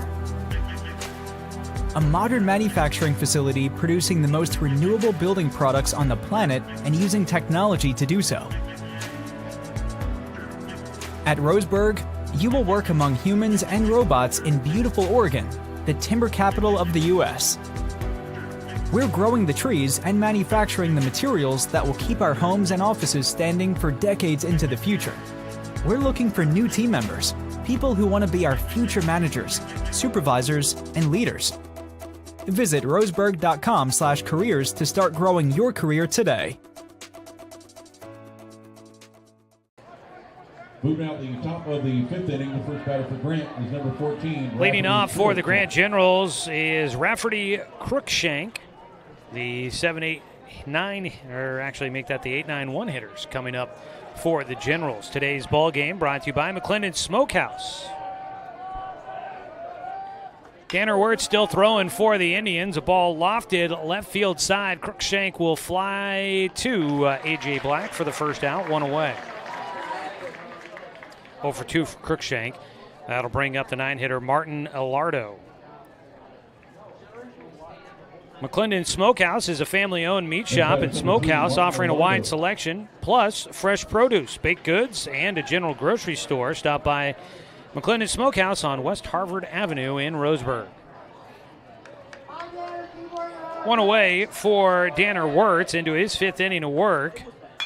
Alardo is going to send a ball back up the middle into center field for a base knock. So one on with one out, and it turns it over back to the top of the lineup for the Generals. And the top of the order started to do some damage in the fourth inning. Roseburg has had Riley Cheney up and throwing. We'll see when they make the decision to possibly go that direction. Third time through. Brady McCarthy's been a strikeout victim twice. Looking to get him to roll one over and see if Roseburg can turn two and get out of things here. He fouls off the first pitch. The dangerous Elliott Rayton is waiting on deck. He's 2 for 2 with a double and a single. Pickoff throw to first, not in time.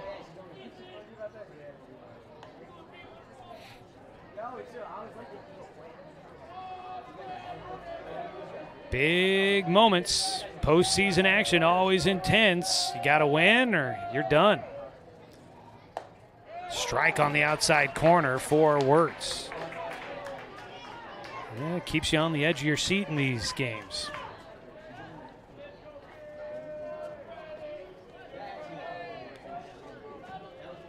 The 0-2 pitch popped him up. Dead center field, charging in a bit, making the catch. Dane St. Clair throws all the way to first. Sliding back in went Alardo. Dane saw him out there and thought, that guy's cheating off the bag a little bit too much. Let's make him sweat it out a bit. And he might have. Fly ball to center field, 2 down. And now the heart of the order that had been very dangerous back in the fourth inning. 3 straight singles to lead it off in the fourth. That resulted in a couple of runs for Grant. Tanner Wirtz trying to see if he can turn his luck around here in the fifth inning, get one more out, keep this 1-run lead intact. Breaking ball hits the inside corner. Elliott Rayton.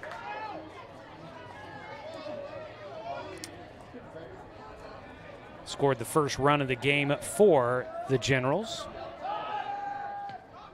Check on over at first. Tag applied by Johnson, but not there in time.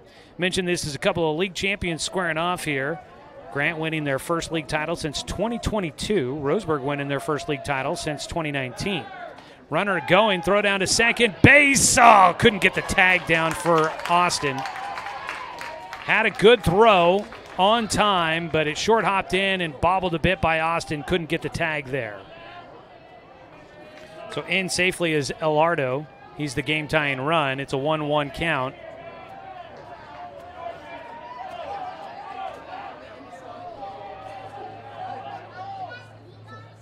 Wirtz's breaking ball misses low and outside. 2 balls and a strike.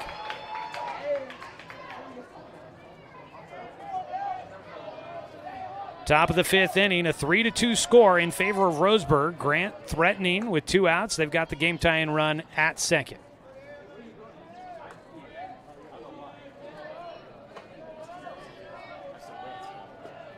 Two-one from Wirtz.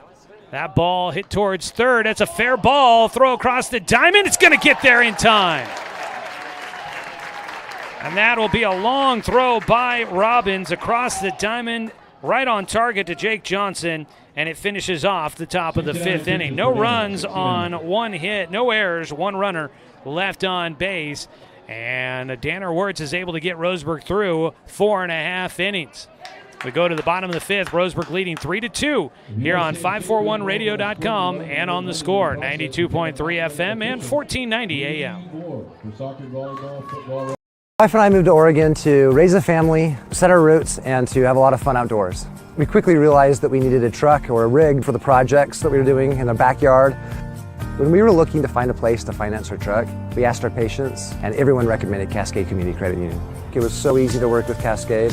Everything was done via email, phone, and we didn't even need to go in. I can't wait to finish up the projects in the backyard, go on more adventures in our truck with our boys, and I look forward to working with Cascade again in the future. Are you an enthusiastic sports fan? Want to have fun and get in on the action? Heck yes, that'd be awesome. Have great attention to detail? Want to stay active? Definitely. Want to give back to the student athletes in your community? Obviously, yes. Then you'd make an excellent high school sports official. We need more officials in Oregon, because with no high school officials, there are no high school sports. Sign up today at highschoolofficials.com.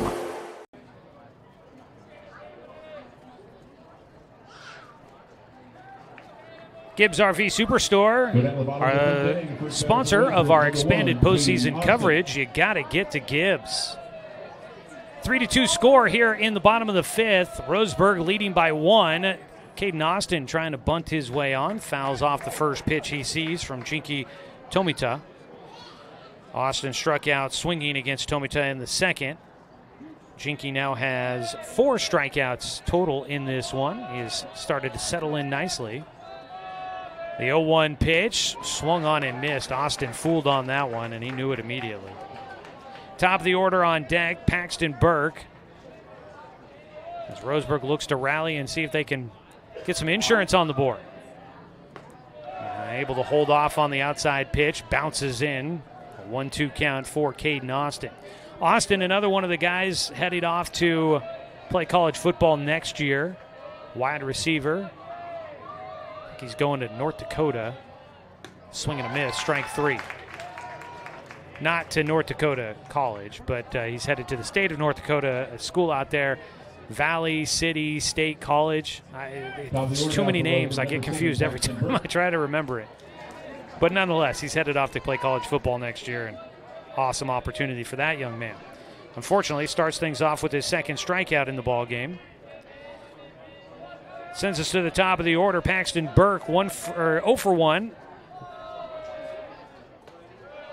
Takes high and away. He walked and scored a run in the first inning. He scored a run on a wild pitch that got Roseburg the lead. 1-0 delivery from Tomita. Gets a strike on the outer half.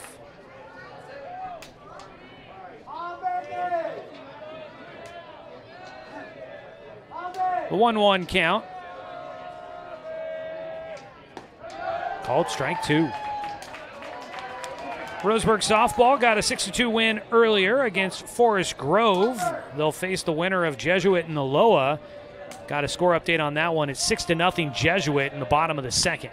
Ball fought off by Burke. 1-2 count.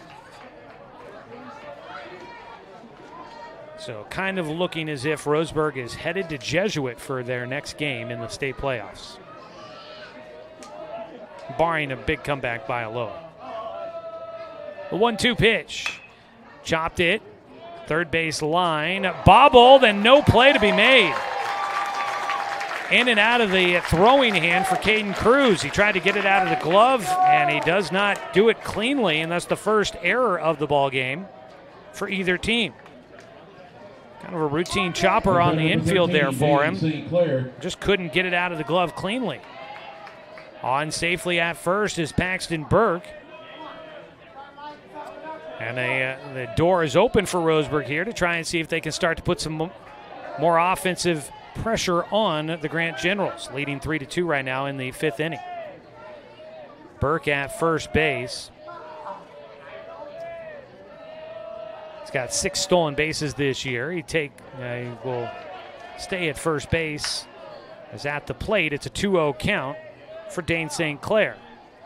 Dane 1 for 2 in the game. A laser to right field his first time up. Might have hopped on a little bit on the infield. Now he gets behind one here, sends it to center field, but it carries too much out to Elardo. And there's out number 2. Back to first goes Burke.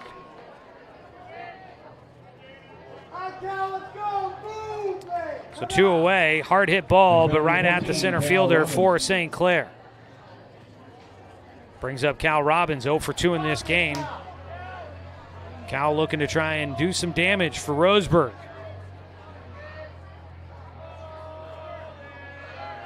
Runner going, it's a strike at the plate. Throw to second, gets by into center field. Burke will get in safely. They had him. Throw was in time, but not played out at second base. 0-1 count for Cal Robbins with a man in scoring position. The winner of this matchup will move on to play the winner of Sheldon and South Salem. South Salem is the number 1 overall seed in the tournament, so presumably they'd be playing in Salem, the winner of this matchup. 0-1 pitch. Cal gets behind it, but he skies it towards left field. Should be very playable for Crookshank out there, and he does squeeze it for the final out of the 5th inning. Roseburg gets a man on base, but they can't do anything with it. And they continue to lead by a run. No runs, no hits. There was 1 error and 1 man left on base. We go to the 6th inning. It's a 1-run ball game. Roseburg in front of Grant with the Generals coming up, the heart of their order, when we return on 541radio.com and on the Score, 92.3 FM and 1490 AM. Turn your home into your dream sanctuary with help from Douglas County Farmers Co-op. For over 100 years, we've carried everything you need to keep your garden and crops green and growing, including a large selection of soil mixes, composts, fertilizers, and other soil amendments. You'll also find stones, boulders, gravel, and more to add structure and diversity to your yard. Stop by or shop at DouglasCountyFarmersCoop.com. Successful companies have a very important secret. Good advertising works and makes them money. That's why your business should contact Lotus Media Group. Let us help you cash in with multimedia advertising. Multiple touches from Douglas County's only Google certified partner and most effective advertising platform. Web, broadcast, print. Make it happen. LotusMediaGroupLLC.com.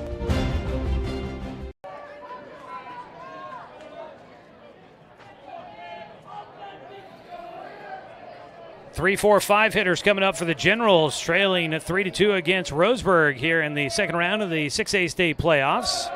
Danner Wirtz continues to throw for Roseburg. He'll face Caden Cruz for a 3rd time. Breaking ball misses low and outside. Cruz 1 for 2 in the game with a single and a run scored. He gets out in front of a pitch, swings and misses for strike 1. Our coverage is brought to you by Palm Wealth Management, a member of D.A. Davidson & Company, member SIPC. 1-1 from Wirtz. Ground ball towards third, goes foul.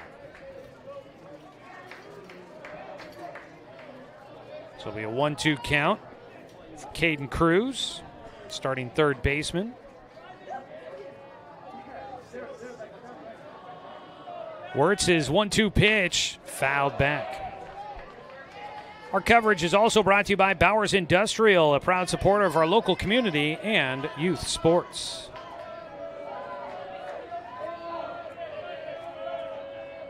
The 1-2 pitch. That ball is rocketed towards the parking lot. And somebody's car is in danger. Stays a 1-2 count.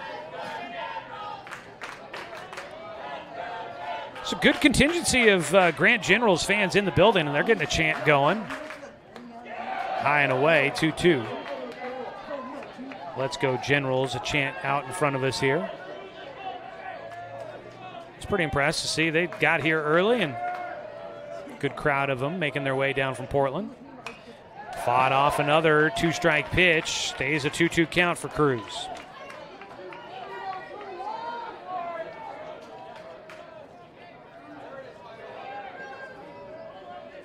Starting things off here in the 6th inning. 2-2 pitch from Wirtz.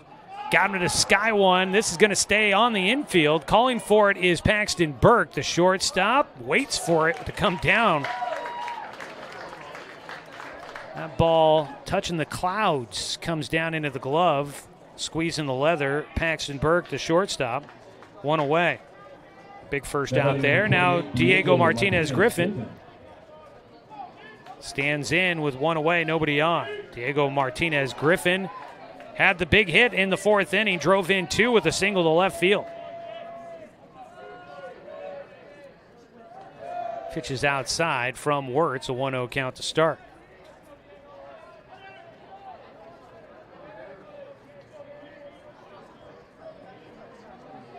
Tanner Wirtz, the freshman, hits the inside corner. Going to give him some accolades there. He's been pitching pretty good against a talented lineup. Trying to keep this one going. The 1-1. Another breaking ball drops in the bucket. Called strike 2. 5 strikeouts on the day for Wirtz. He's got 1 out, nobody on base. A 1-2 pitch to Martinez Griffin. Takes outside, bounces. Scooped up by Bowers behind the plate. 2-2 count in this state playoff game. First of 2 playoff baseball games we'll have here today.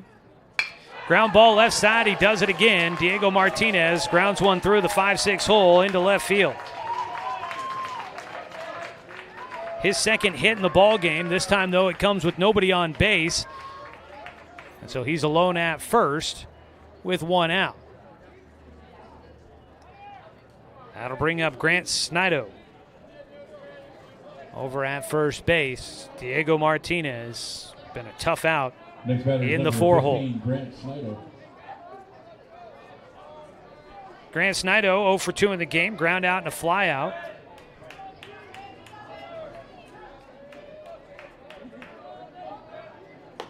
Third time facing off against Tanner Wirtz. He takes high and away, ball 1.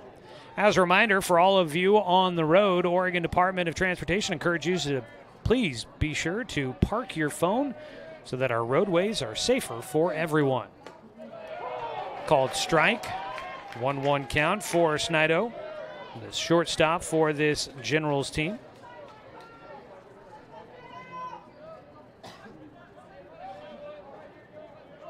Wirtz steps off the rubber. The freshman will take a lap around. I think he was done waiting on the hitter to get into the box. Pickoff throw to first, not going to be there in time. Little cat and mouse chess game going on here. Wirtz, the righty, looking for a ground ball here. Showing a bunt. It's popped up back to the backstop for strike 2. Snido behind 1-2 in the count.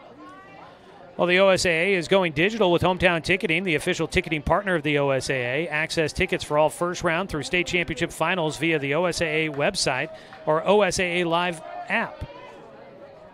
Easy way to get your tickets. Pitch bounces, gets away. Bowers will get to it but won't make the throw. He probably had some time but decided to hold on to it. And into second base goes Martinez Griffin.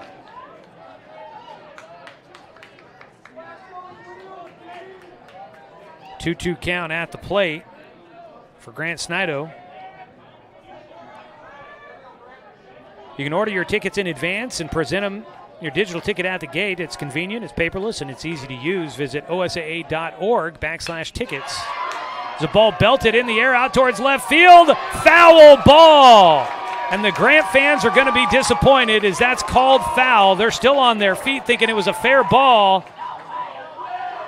but they can't believe it.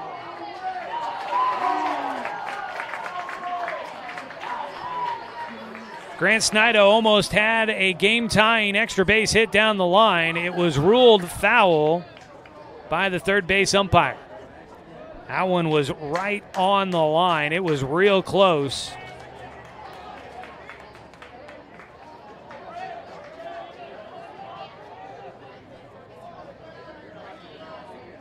And we'll go back to the dish. Snido will have a moment with his head coach after a play that almost turned this game around. It was close. There's a fan, I think, down the close, down up against the backstop for Grant. That seems to be indicating that he had a look at it, saying it was extremely close. Breaking ball misses low. Full count now for Snido. From up here, very hard to tell. And I know our camera's cut off just a little bit down the lines. Full count pitch for Wirtz with a man at second and one out. He'll issue a walk. Grant will have runners at first and second with one away. And the next batter up is going to be Luke Caron, who has struck out twice. And as I say that, I check the back of the jersey, and it is a new man up to bat for the Grant Generals. And here comes Steve Patterson out of the dugout, who's going to call time for a visit out to the mound. I believe this is Calvin Sorensen that might be getting an at-bat here. We got a break in the action. Let you know that our expanded postseason coverage is brought to you by Roseburg Forest Products. Since 1936, Roseburg Forest Products has been a highly respected industry leader known for its commitment to its customers, its employees, and the environment. Roseburg Forest Products, making lives better from the ground up. We are going to get a pitching change. Also have a hitting change here. Danner Wirtz will get a round of applause as he exits the game with one out in the sixth inning. And Dane St. Clair, the lefty from center field, will take over on the mound. We'll get you all the details after a quick 1-minute timeout here on 541radio.com and on the Score, 92.3 FM and 1490 AM. Quality Fences, doing it right for you. Just ask your neighbor. They reflect a style as unique as you are. They make first impressions. They provide space, add lasting beauty and security. Quality is a reflection of who you are. That's why all your fencing projects begin here. Quality Fences, doing it right for you. What rhymes with great? Participate. Where does greatness start? Here, in the classroom. On the stage. In the pool. On the field. Where will your greatness take you? To better grades. To more friends. Yeah! Be great. Participate!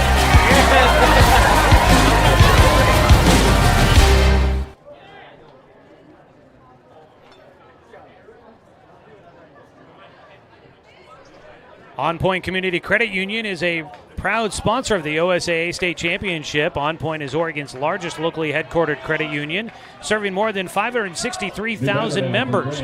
Visit onpointcu.com. On Point is federally insured by NCUA, Equal Housing Opportunity. New man on the mound is the lefty senior Dane St. Clair, making his 9th appearance of the season. Pretty much all of them out of the bullpen. 3.59 ERA in 13 2/3 innings of work. Danner Wirtz exits after 5 1/3 innings of work. First pitch, a strike for St. Clair. So Dane moves to the mound. A.J. Black will take over in center field, and Riley Cheney goes to left field defensively. 0-1 pitch. Ooh, misses.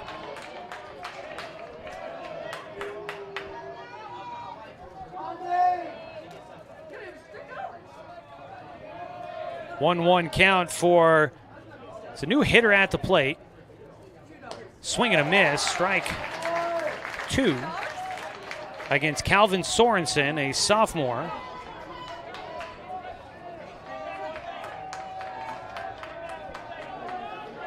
Takes over for Luke Karen in this spot in the lineup. The 1-2 pitch outside. Luke Karen was 0 for 2 with a couple of strikeouts. It's a 2-2 count with runners at first and second and 1 out here in the top of the 6th inning. Grant nearly got this one tied on a ball down the left field that was fouled by inches. Roseburg's gone to the bullpen and looking to get the final 2 outs of the 6th, leading 3-2. Low and inside, ball got away. Bowers tracks it down, and the runners didn't get a good read on it.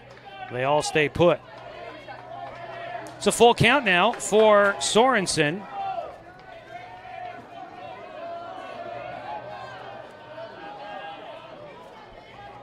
St. Clair's 3-2 pitch. High. The sophomore will draw a walk. Just the second walk issued by a Roseburg pitcher. And the bases are loaded for Trey Hofert, who's flown out to center twice. Next batter, number 4, Trey Hofert. Hofert, the right fielder. Faces the lefty Dane St. Clair for the first time. Strike 1 on the first pitch. Needless to say,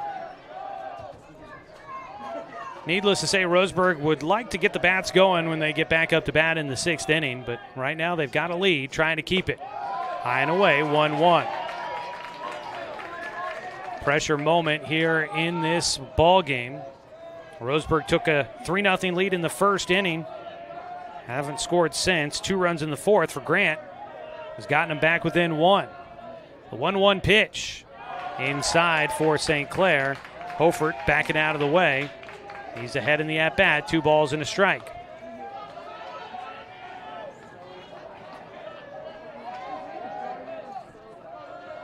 Season on the line for both these teams. Hofert swings through a breaking ball for strike 2. Wasn't cheated on that swing. Got every ounce out of that bat. Couldn't connect on the pitch from St. Clair. Game tying run at third. Go ahead run out at second. The 2-2. Chopper towards short. Charging. Go to second. No, throw to first. Not going to be in time. Burke couldn't find a base to go with the ball. And it's an RBI infield single for Trey Hofert. And we're tied. Just a chopper through the middle, charging in.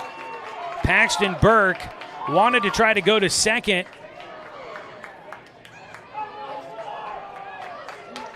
Was thinking about going to second base with the baseball.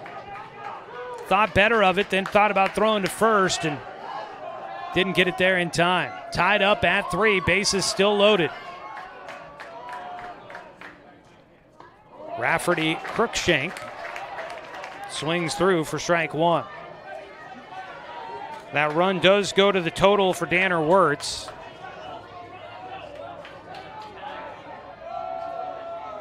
The 0-1 pitch, swung on and missed, strike 2.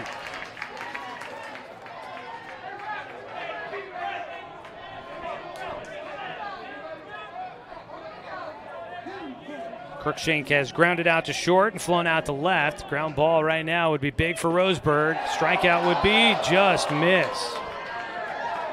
Look, no matter what's going on in this game, it is fun to hear this crowd lively here today. Nice to see the stands filling up with fans.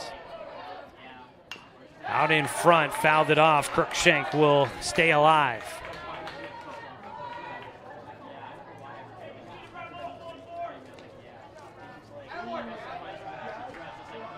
Tie ball game, 3-3 here in the top of the 6th inning. Bases loaded with 1 out for the Grant Generals, who have fought their way back. St. Clair's 1-2 pitch, popped him up. Jake Johnson calling for it in foul territory, makes the catch. Crookshank unhappy. He tossed that bat away violently. 2 down. Big second out there for Roseburg. Brings up Martin Alardo, the 9-hitter. Next batter, number 3, Martin Alardo. He's 1 for 2, had a 1-out single in the 5th inning.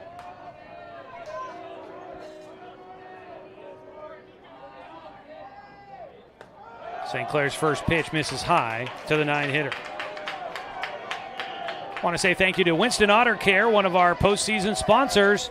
Don't strike out with car troubles. Call Winston Auto Care at 679-8685. Your hometown auto repair for over 25 years. Called strike 1. Evens up the count, 1-1 for Alardo.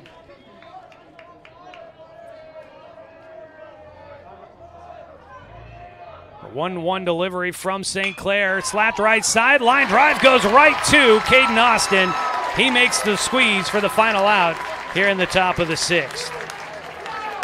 In the right spot at the right time, Caden Austin. But 1 run will come in on 2 hits. No Roseburg errors and 3 runners left on base for the Generals. We head to the bottom of the 6th inning. It's a tie ball game, 3-3 here on 541radio.com and on the Score, 92.3 FM and 1490 AM. My wife and I moved to Oregon to raise a family, set our roots, and to have a lot of fun outdoors. We quickly realized that we needed a truck or a rig for the projects that we were doing in the backyard. When we were looking to find a place to finance our truck, we asked our patients, and everyone recommended Cascade Community Credit Union. It was so easy to work with Cascade. Everything was done via email, phone, and we didn't even need to go in. I can't wait to finish up the projects in the backyard, go on more adventures in our truck with our boys, and I look forward to working with Cascade again in the future.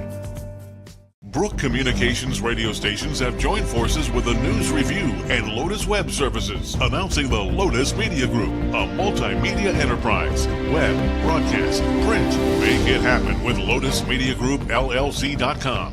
Financial security allows you the freedom to take stock of what's important and build lasting bonds. We share your goals. Trust Palm Wealth Management to consolidate your investments and generate income for those who need you most. Call Palm Wealth Management today.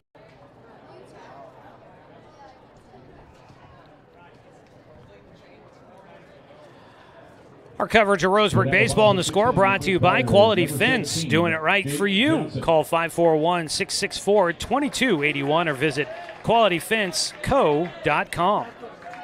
Jake Johnson, our leadoff batter in the bottom of the 6th for Roseburg. Jinky Tomita still throwing for the Generals. First pitch slapped down the right field side towards the bullpen. Strike 1 for Jake Johnson. Jake is 0 for 1 in the game, an RBI ground out and a walk. There is activity in the bullpen for Grant. Throwing is Lincoln Norick. 0-1 pitch, bounces in front of the plate, 1-1. With the defensive changes, I believe Danner Wirtz will come out of the game. I think we'll get Riley Cheney in that spot. 1-1 pitch here to Jake Johnson. Strike on the outside corner. Danner Wirtz would be the in the hole hitter. Right now I can't tell if anybody is occupying that spot. 1-2 pitch. Swung on and missed. Jake goes down. He will head down to third base, or first base I should say, and he is thrown out there. Strikeout number 6 on the day for Tomita. One away, Luke Robbins. A pair of walks in this ball game. He scored a run in the first inning. He'll step in with 1 out, nobody on.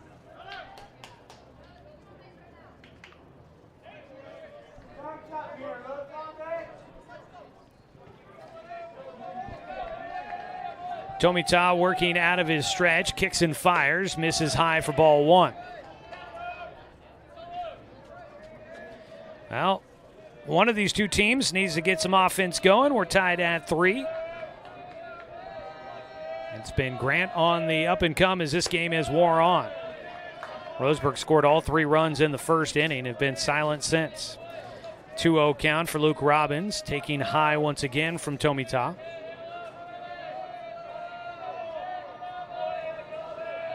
A 2-0, swung on and missed.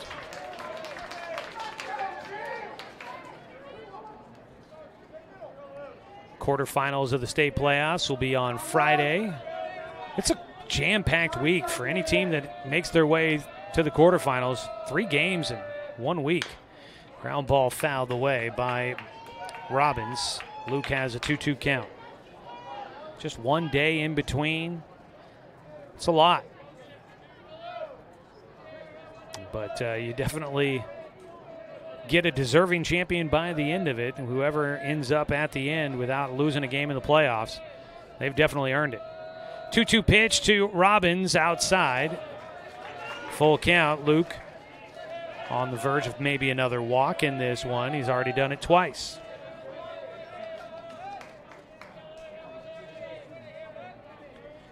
Tomita. 3-2 delivery. Outside, ball 4. Third walk in the game for Luke Robbins. So the Indians with 1 out have the go-ahead runner on base. Can they find a way to bring him around? Riley Cheney will, in fact, bat here in the 6th spot in the lineup. He came in defensively in the spot occupied by Danner Wirtz, and he'll get an at-bat. He takes the first pitch for strike 1.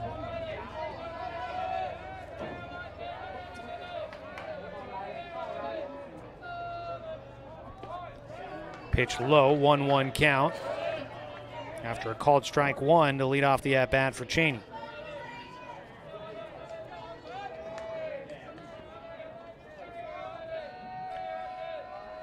Tomita delivers. Cheney tries to bunt it first base side. It is collected in foul territory by Martinez Griffin. And a 1-2 count now for the Roseburg batter. 3-3 ball game, bottom of the 6th. Top of the order will be up in the 7th inning for Grant. Cheney fouls off a pitch, stays alive. You'll have McCarthy, Rayton, and Cruz due up.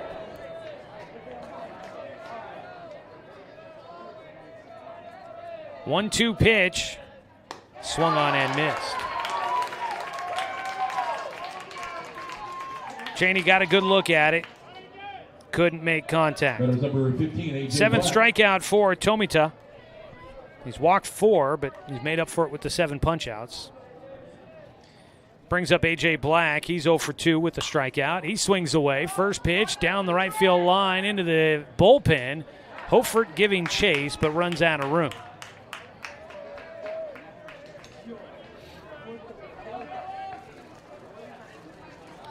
And now Riley Cheney heads out to the bullpen. I got a feeling he's going to be the guy that you'll see on the bump when we go to the top of the 7th.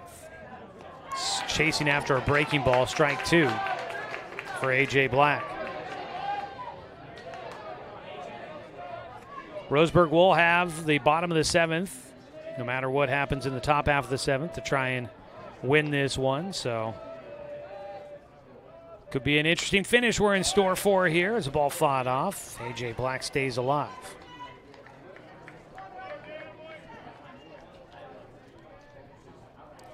Two down. It's an 0-2 count. Shadows starting to creep out from the left side of the diamond. On at first base, Luke Robbins after a walk. A.J. Black stays alive, fights off a pitch. We're in the mid-70s to start out the ball game. Still plenty of sunshine. Temperatures down into the low 70s. Jinky Tomita has been a steady force on the mound after the first inning. He has really settled in. His 0-2 pitch misses.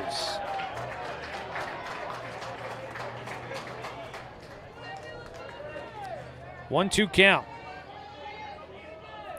Grant thought that was strike 3. The 1-2, fouled off again, making him throw some pitches here. This game brought to you by Roseburg Country Club. They are offering discounts on memberships right now, so stop by. Get signed up for a golf or a social membership out at the Roseburg Country Club. 1-2 pitch, Tomita. Gets another ball fought off by Cheney. That one hit off the Newell family hitting facility down the right field side here at Champion Car Wash Field.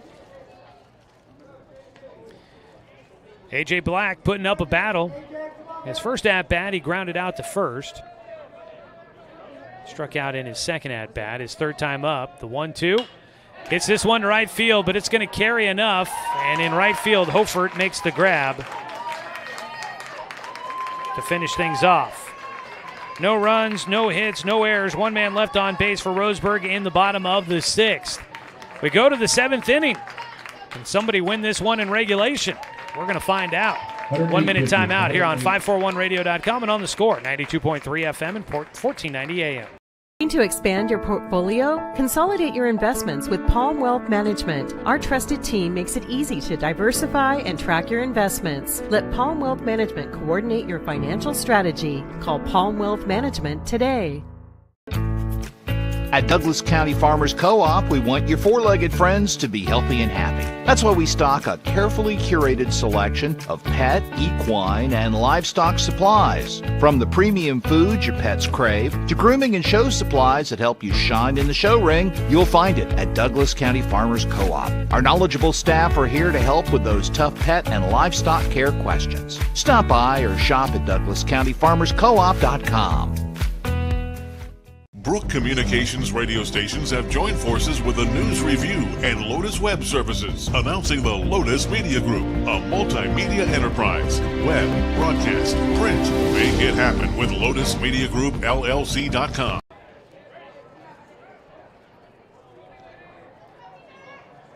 Dane St. Clair will stay on the mound to pitch here in the seventh inning. He'll face the top of the order for the Grant Generals. Brady McCarthy will lead things off in a tie ball game, 3-3. Our coverage brought to you by Southern Septic Service. From residential to commercial, Southern Septic Service has your behind covered when it comes to septic tank pumping and inspections, portable toilet rentals, and grease trap cleaning. Southern Septic Service is woman and veteran owned and a proud supporter of local sports. Dane St. Clair, first pitch of the seventh is a bit high for a 1-0 count. Grant trying to get a win in the second round of the state playoffs for the first time since 2017. It's a 1-0 pitch. This is low. 2-0 count for St. Clair, facing Brady McCarthy, who's 0 for 3. And out to the mound goes Amos Bowers. Last time that Grant won a second round matchup and went to the quarterfinals, 2017, a 5-1 victory against Wilson, which is now Ida B. Wells and a league opponent for Grant. 2-0 delivery. Upstairs, 3-0 count.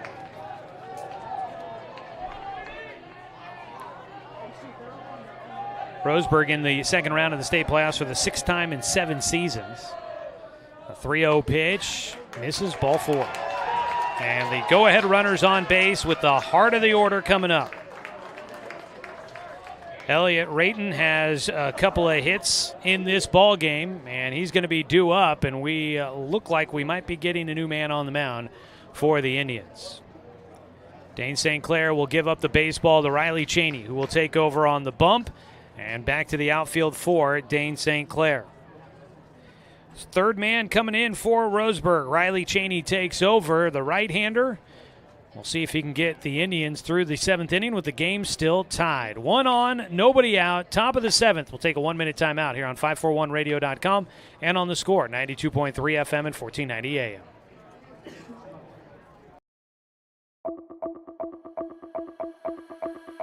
This is Roseburg. This is not your average career path, or yet another 9-to-5 desk job. And this is certainly not last century's mill job. This is the future. A modern manufacturing facility producing the most renewable building products on the planet and using technology to do so. At Roseburg, you will work among humans and robots in beautiful Oregon, the timber capital of the U.S. We're growing the trees and manufacturing the materials that will keep our homes and offices standing for decades into the future. We're looking for new team members, people who want to be our future managers, supervisors, and leaders. Visit roseburg.com/careers to start growing your career today.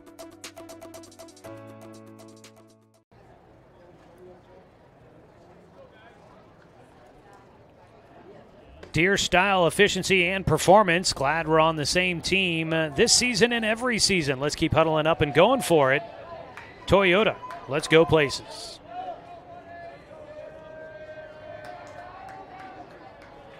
We are in the top of the 7th here. And there's a new man on the mound for the Roseburg Indians. Dane St. Clair goes 2/3 of an inning and will give away to Riley Cheney, who makes his 12th appearance on the season. 3.20 ERA in 39 1/3 innings worked. Cheney will face Elliott Rayton. He takes a strike to start off the at-bat. Rayton a double in the first, a single in the 4th. Grounded out to 3rd in the 5th. The 0-1 pitch, breaking ball, gets away. Throw it down to second base, not in time. The go-ahead runner now 90 feet closer.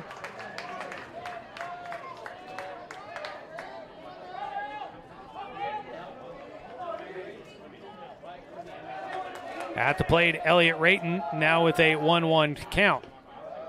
He'll take low again, 2 balls and a strike. And a visit out to the mound for Bowers. Make sure they're on the same page as they approach this at-bat. Caden Cruz waits on deck. Diego Martinez-Griffin in the hole. Both of those guys with singles in this game.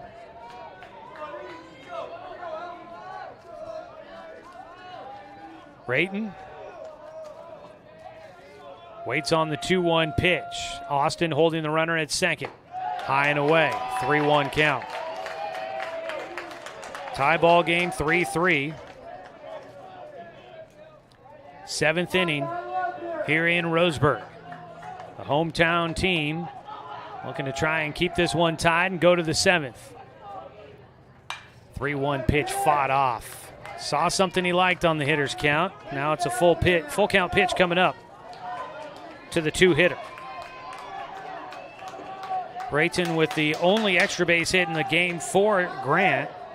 And the only extra base hit, actually, Danner Wirtz had an extra base hit as well. The full count, fought it off.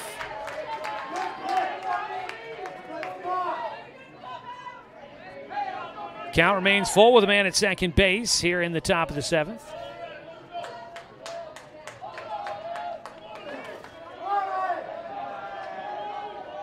Cheney will step off.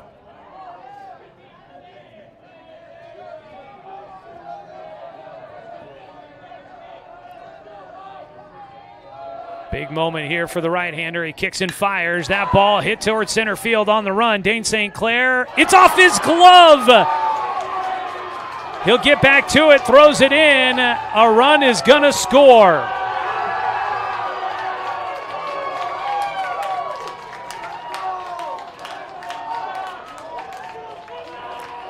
Elliott Rayton will make his way to second.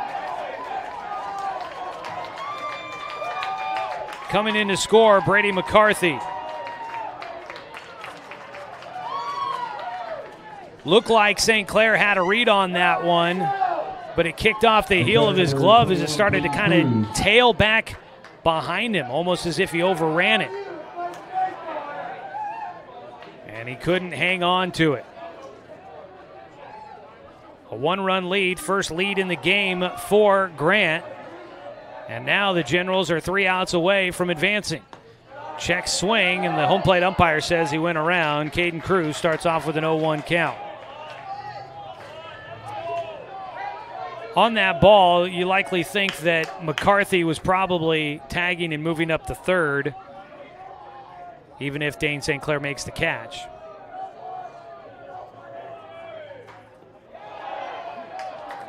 Pitch in the dirt, a 1-1 count.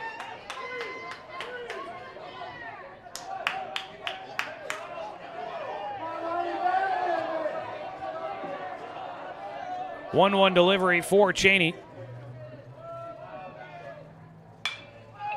Popped him up. Caden Cruz, right side out to Fletcher Coleman. Tagging at second is Rayton. He makes the catch, but will hold that second base. One away.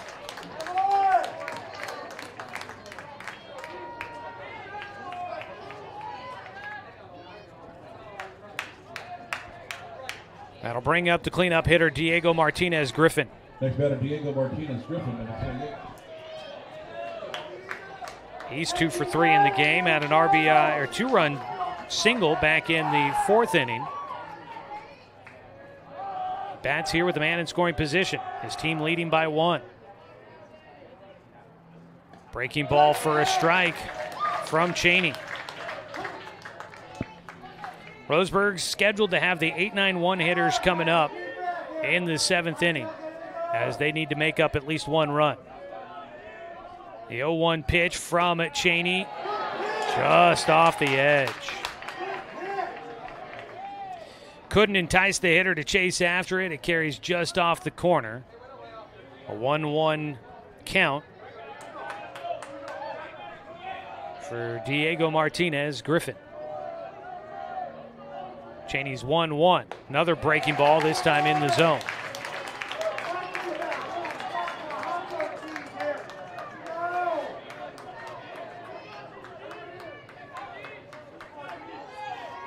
One ball, 2 strikes. Cheney looking for the second out. Out at second base, way off the bag, was Elliott Rayton.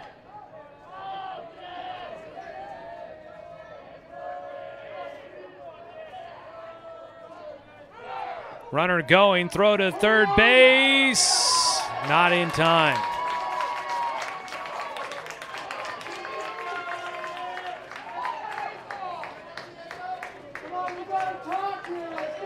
It's a 2-2 count. Now a man at third base with 1 away. Elliott Rayton with the steal. The junior puts himself 90 feet closer to home.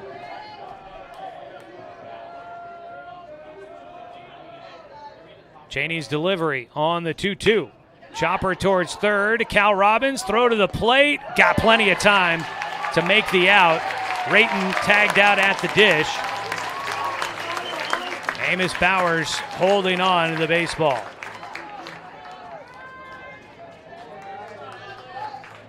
Nice job on a great throw to the plate by Cal Robbins to get the second out.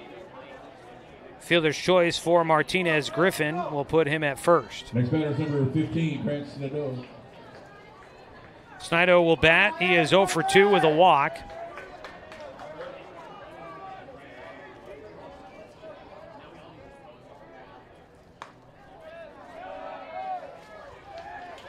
A 1-0 count to start out here for the 5-hitter. Snido walked his last time up.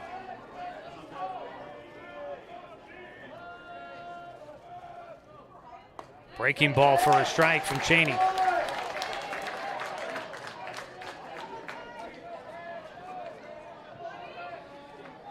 Snido, a ground out to third and a fly out to right field. Check swing, couldn't hold up. A 1-2 count. Still a 1-run ball game with Grant in front. Cheney trying to keep it there. Needs 1 more out to get through the top of the 7th here.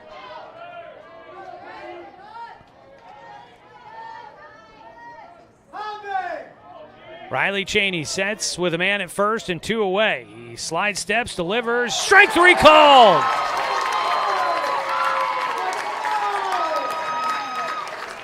And Roseburg will get through the top of the 7th with that strikeout by Cheney.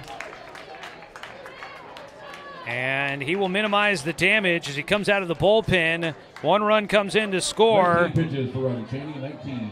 And it is 4-3 as we go to the bottom of the 7th. Roseburg down to their final 3 outs.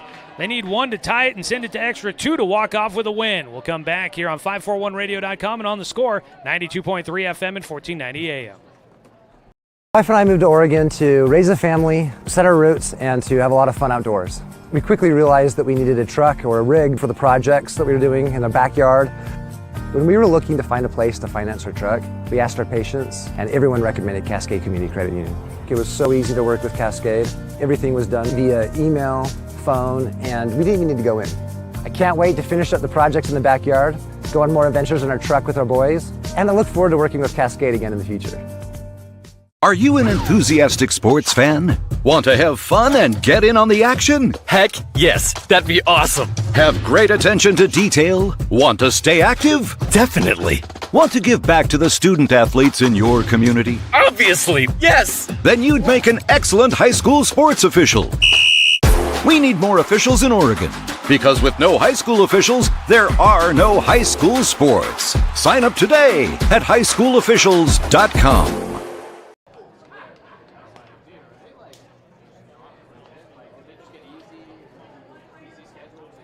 Oh, it's crunch time.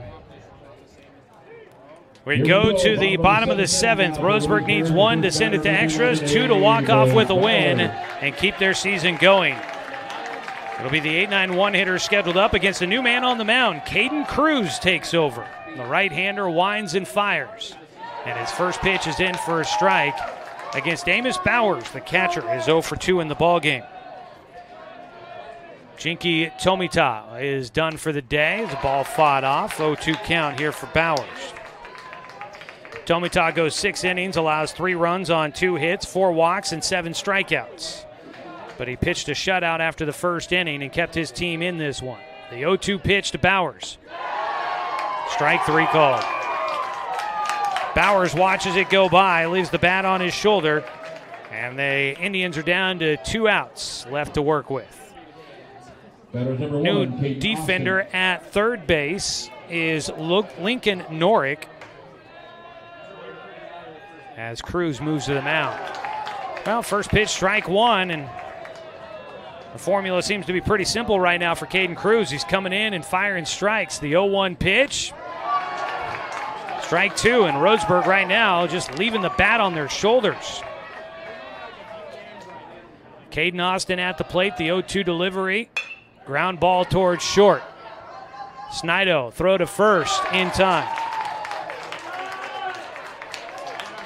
And Roseburg is down to their final out in the 2025 season, unless they can force it to keep this game going and possibly into extras. And we've got the catcher. Might have gotten hit by the bat as Caden Austin was running down the line.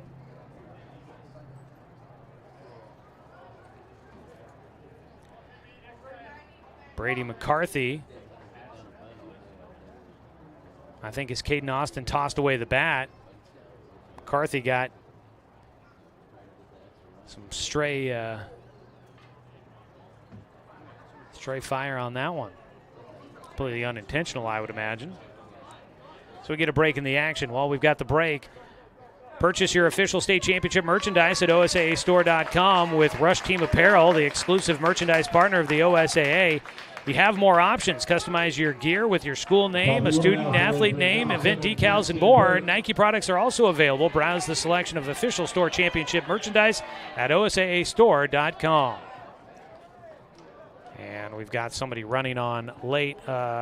Drink of water for the second baseman, apparently.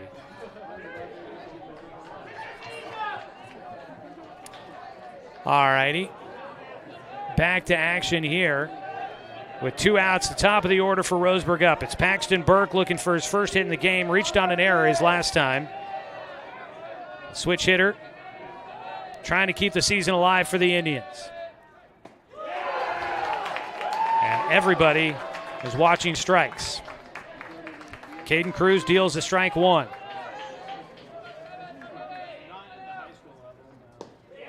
That pitch low and outside. Similar spot, just a little bit lower.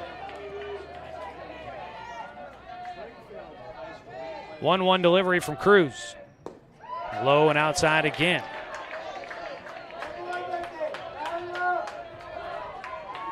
Two balls and a strike for Paxton Burke. Grounds it towards short. Snido sides it, throws to first, and Grant will knock Roseburg out of the postseason and advance on to the quarterfinals for the first time since 2017.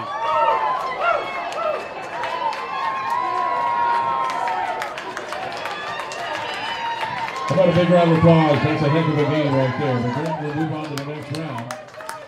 The season will come to an end for the Roseburg Indians in this one. 4-3, your final score.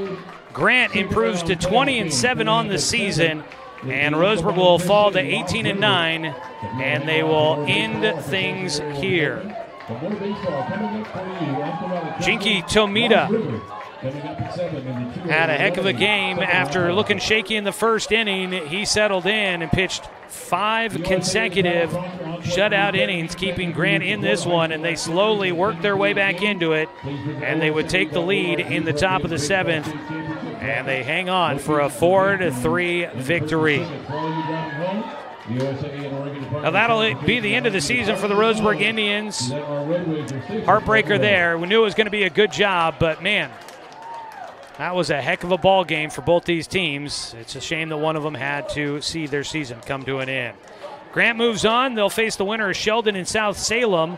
Don't know who that is, but that quarterfinal game will be on Friday. If it is South Salem, Grant will be on the road to Salem, to the city capital, to take on the Saxons. If Sheldon pulls the upset against the number 1 seed, then Grant would be hosting the Irish in the quarterfinals on Friday. We'll take a break. When we come back, we will recap this one for you. It is a win for the visiting Grant Generals in the second round of the state playoffs here on 541radio.com and on the Score, 92.3 FM and 1490 AM.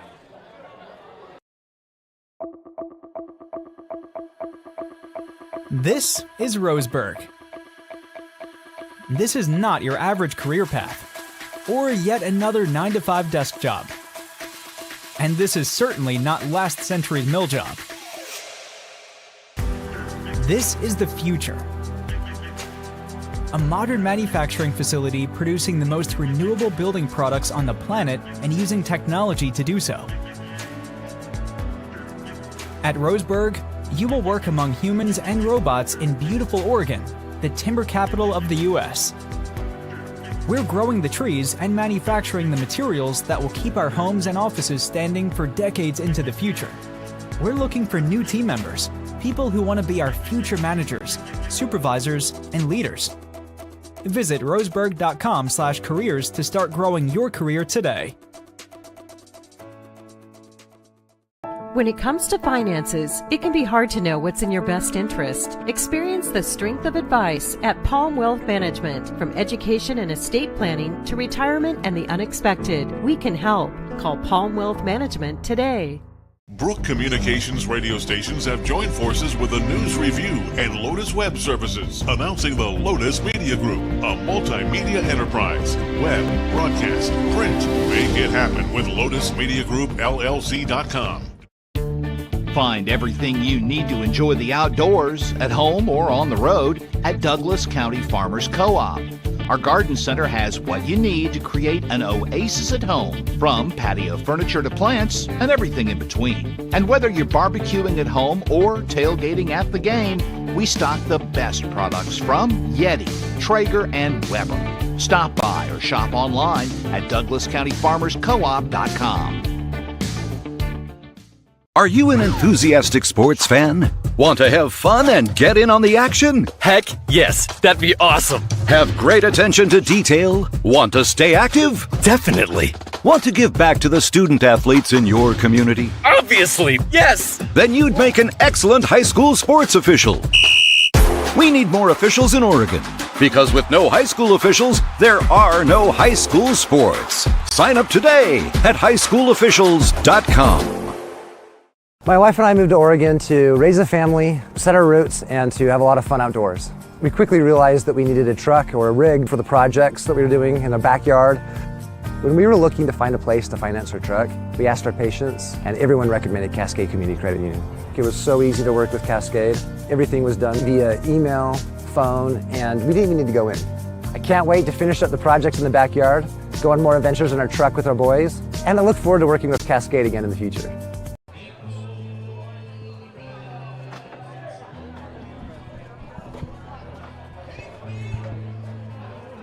Well, it's elation for one side, heartbreak for the other. Season comes to an end for the Roseburg Indians, as they will end it with a 4-3 loss here at home against the Grant Generals, who will move on to the quarterfinals for the first time since 2017. And their season continues with a 20-7 record. They'll take on either South Salem or Sheldon in the quarterfinals.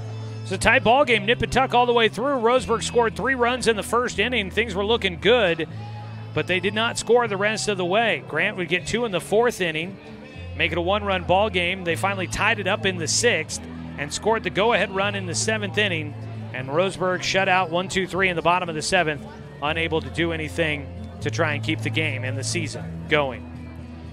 4-3 the final score here. I'm Joey Kieran. I really appreciate everybody tuning in and joining us here.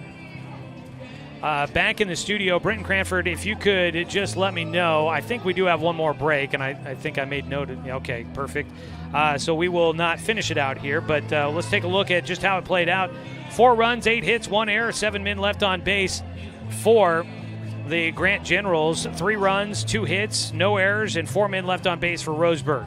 Getting the win is Jinky Tomita. 6 innings, he allowed 3 runs on 2 hits, 4 walks, and 7 strikeouts, but he settled in nicely after the first inning and kept his team in it. Taking the loss is going to be Dane St. Clair. He came out of the bullpen. He gives up the go-ahead run in the 7th inning. Danner Wirtz started, went 5 1/3. He gave up 3 runs on 6 hits, 1 walk, and 5 strikeouts. But he gave up the game-tying run in the 6th, exits with a no decision. Dane St. Clair pitched 2/3 of an inning, gives up the 1 run on 1 hit, 1 walk, no strikeouts, and he'll take the loss, giving up the go-ahead run. Riley Cheney pitched 1 inning, did not allow a run on 1 hit, no walks, and 1 strikeout. Getting the save in this one, Caden Cruz. He pitches the final inning, the 7th, no runs, no hits, no walks, and 1 strikeout as he finishes off the victory for the Generals. 3 runs in the first for Roseburg. They scored 1 on on a wild pitch, 1 on an RBI ground out, and then 1 run came in on an RBI double by Danner Wirtz. And Roseburg was up 3-0, looked to be rolling early. But then they would go quiet. Grant scored twice in the 4th inning on a single by Diego Martinez Griffin. That followed singles by Elliott Rayton and Caden Cruz. And then they would tie it up in the 6th on a bases-loaded single by Trey Hofert on the infield. And then they would take the lead on a double that kicked off the glove in center field off of Dane St. Clair. That got in, and that allowed the go-ahead run, Brady McCarthy, to come in and score. And that was the needed runs for Grant. 4-3 the win. They move on. Roseburg's season comes to an end. We're going to go ahead and step away for one last break. We'll come back, look at offensive numbers, and wrap it up for you as the season comes to an end for Roseburg. Back in a moment on 541radio.com and on the Score, 92.3 FM and 1490 AM. To expand your portfolio? Consolidate your investments with Palm Wealth Management. Our trusted team makes it easy to diversify and track your investments. Let Palm Wealth Management coordinate your financial strategy. Call Palm Wealth Management today. Successful companies have a very important secret. Good advertising works and makes them money. That's why your business should contact Lotus Media Group. Let us help you cash in with multimedia advertising. Multiple touches from Douglas County's only Google certified partner and most effective advertising platform. Web, broadcast, print. Make it happen. LotusMediaGroupLLC.com. In today's big box store, how-to YouTube video world, it is hard to do it yourself. If you're fixing your fence or putting in a new one, the only place to start is Quality Fence. We stock almost anything you need and take the time to show you how to really do it yourself. Visit the Quality Fence showroom in Roseburg and get great fencing ideas at QualityFenceCo.com. Quality Fences, doing it right for you. Looking for more local sports coverage? CBS Sports Radio 1490 The Score has you covered. Check out our homepage at 541radio.com for sports stories, scores, and podcasts. And follow us on social media. 1490 The Score is on Twitter, Facebook, and Instagram. And take the station with you wherever you go with the 541 Radio app. Download the app in your smartphone's app store and get access to a live stream of the station, sports stories, podcasts, and easy messaging with the station and others. When it comes to finances, it can be hard to know what's in your best interest. Experience the strength of advice at Palm Wealth Management. From education and estate planning to retirement and the unexpected, we can help. Call Palm Wealth Management.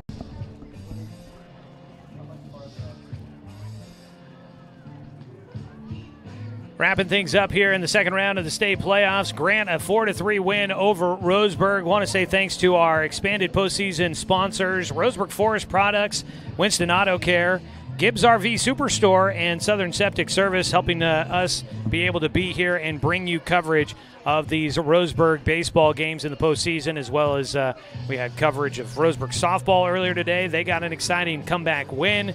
And we're going to have coverage here on 541radio.com and on our YouTube channel, 1490 The Score. We've got coverage of Umpqua Valley Christian baseball coming up here in about a half an hour. Before we get out of here, though, let's look at offensive numbers real quick. Brady McCarthy scores the game-winning run. He reached on a walk. Elliot Rayton goes 3 for 4 in this game with a pair of doubles and a run scored. I guess he probably had an RBI. The ruling on that ball, he hit the center field.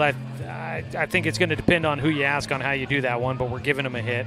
Caden Cruz was 1 for 4 with a run scored. Diego Martinez Griffin goes 2 for 4 with a pair of singles and 2 RBI. Grant Snido 0 for 3 with a walk. Let's see here. Trey Hofert was 1 for 3 with an RBI single.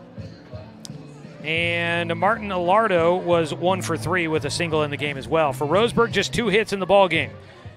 One of them was Danner Wirtz, a 2-run double, or excuse me, a RBI double that he tried to stretch into a triple, was thrown out at third. So he had a hit, and also with a hit in this ball game was Dane St. Clair, a single in the first inning. Roseburg had both their hits there. Paxton Burke, Dane St. Clair, and Luke Robbins all score in this game for Roseburg. Luke Robbins goes 0 for 0. He had 3 walks in this game. Jake Johnson also with a walk in this one as well. 4-3, the final score. Grant moves on. They'll face the winner of Sheldon and South Salem coming up on Friday in the quarterfinals. Before we get out of here, I welcomed into the booth. He's been here hanging out. He got done calling an exciting softball game for Roseburg earlier this afternoon and made his way over here. He called a lot of the games for Roseburg baseball this season for you, a majority of them here on the Score. And so I wanted to bring him in to wrap up the season with me here. Roseburg finishes out the year 18-9 after winning the Southwest Conference title. For the first time since 2019, make it to the second round of the state playoffs again for the 6th time in 7 seasons, but unfortunately it comes to an end here. Knight Uretsky joining me here. Knight, it was a fun season for Roseburg baseball, and it definitely ended in an exciting way. A heck of a ball game we were treated to here this afternoon. Yeah, it certainly seemed like it. I didn't get here until about the middle of the 5th inning, mainly because the Roseburg softball game was really exciting, and it went really long towards the very end. Really great comeback for them. They were down 2-0 for a majority of that game. They didn't have a hit until the 5th inning, and they had back-to-back hits in the 5th inning. Didn't score in the 5th inning, started the 6th inning with 2 straight outs, and then had 8 batters reach base safely, scoring 6 runs on 6 hits and an error. They're going to be advancing on to the next round. Really big performance for the Roseburg softball team, but what a year it was for Roseburg baseball. Really sad to see it end here. 4-3, a close loss against a very good team in Grant. A really good general squad. They won the PIL for a reason. Their fans super into it. You could just feel the energy in the ballpark just sitting out here, and it is a tough end of the season. You got to feel for these seniors. A lot of these seniors have meant a lot to Roseburg baseball. Jake Johnson this year, the Southwest Conference Player of the Year. His final game as a Roseburg Indian, we were hoping he was going to get another opportunity to throw against South Salem coming up on Friday. He's not going to get that opportunity. His year ends, and his high school baseball career here at Roseburg ends here today. Dane St. Clair got a feel for him. Caden Austin as well. Luke Robbins. You could just keep going down the list of all of our seniors, and it just breaks your heart knowing that they left it all on the line here tonight, and, it just came up just a little bit short. Roseburg team was pretty good offensive team throughout the season. Came in hitting .307 today, but the bats just go quiet at the wrong time, and that is what happens sometimes, especially in the postseason. The bright lights can be tough to play in sometime, and they faced a good arm in Jinky Tomita, and then Caden Cruz closing it out for Grant, able to shut down this offense. But like you said, seniors, you feel for them. Everybody knows the season's coming to an end at some point. You just hope it ends with a victory in a championship game. Not the case for Roseburg here this year. Caden Austin, Zebediah Johnson. You had Dane St. Clair, Jake Johnson, and Luke Robbins, your seniors for this Roseburg team this year. 5 of them on the roster. Not graduating a ton, but definitely going to be losing some really big pieces for this Roseburg team after this year. We also got the news that the Robbins family is moving back to Lewiston, Idaho, as the patriarch of that family, Jeremiah Robbins, has taken over as retaken the job as the head coach at Lewis Clark State College. The family moving back there, that means Cal Robbins is transferring out, so he won't be back next year, it looks like, for Roseburg. So not a senior, but that'll be a big loss for this team. They got a lot of juniors. They got a lot of experience this year. They're going to rely on them, but they're going to be looking for some pieces to really take on some big roles coming up next year. But a fantastic year for this senior club. They can always say they were Southwest Conference champs. Unfortunately, their postseason run comes to an end a little earlier than they would have liked it. Yeah, and, the other thing, too, is for Jake Johnson, he has that bragging rights over his brothers, which is always also a huge thing. And like you said, they get to talk about this season for the rest of their lives. They got to win the Southwest Conference. It wasn't a split title. They won it outright this year. It was a heck of a year for Roseburg baseball. Probably the best. I'm not going to say probably. It was the best season since COVID for this program. Coach Thompson did a heck of a job this season coaching these guys. And, you think about all the bright spots this season, you got a bright future in Danner Wirtz. You think about that no-hitter that he threw against South Medford earlier this season. He threw some good innings today. And so there's certainly something to build for Roseburg moving forward. And, you can just take those little pieces and little memories along with you as you move forward. Danner Wirtz definitely will be one to watch going forward. You had Paxton Burke will be a senior next year. They're starting shortstop. You'll have some more guys out there that'll be looking to make some big impacts on this team. Amos Bowers been back behind the plate. He'll be another guy back there for them. And, Fletcher Coleman, a regular starter in right field. And definitely going to be, it's going to be some question marks to fill in, but they've got some pieces that they can look to rely on for their experience they got this year. Well, that is going to have to do it for us here. I got to break things off here and start getting ready for Umpqua Valley Christian baseball, which is coming up in just a moment. So if you're tuning in with us here and you want to watch some more playoff baseball, keep it right where you're at. If you're watching online, we will have another playoff game coming up for you here in just a little bit on this channel, whether you're at 541radio.com or on our YouTube channel, 1490 The Score. One last thing real quick, a couple of updates from a couple of schools around Douglas County. In softball, number 12 Glide upset Wilhelmina 10-4 today. And then also at the 3A level, I don't know if you've announced this, but Douglas beat Lakeview 8-5 in the 9 versus 8. So a couple of other winners in Douglas County as well at the softball ranks as well. Awesome. Love to see that. More Douglas County baseball coming up with Umpqua Valley Christian in a bit. And while the season comes to an end for the Roseburg Indians here today, today is May 28th. So if I can pull up my calendar here, we're like a week and a half away from the start of the American Legion baseball season for the Roseburg Dr. Stewarts. A number of these guys on the Roseburg roster will be on that Doc Stewarts team. You'll have some of these guys playing for some of the single A teams, the Pepsi Bottle Caps and Dr. Randall's Crowns.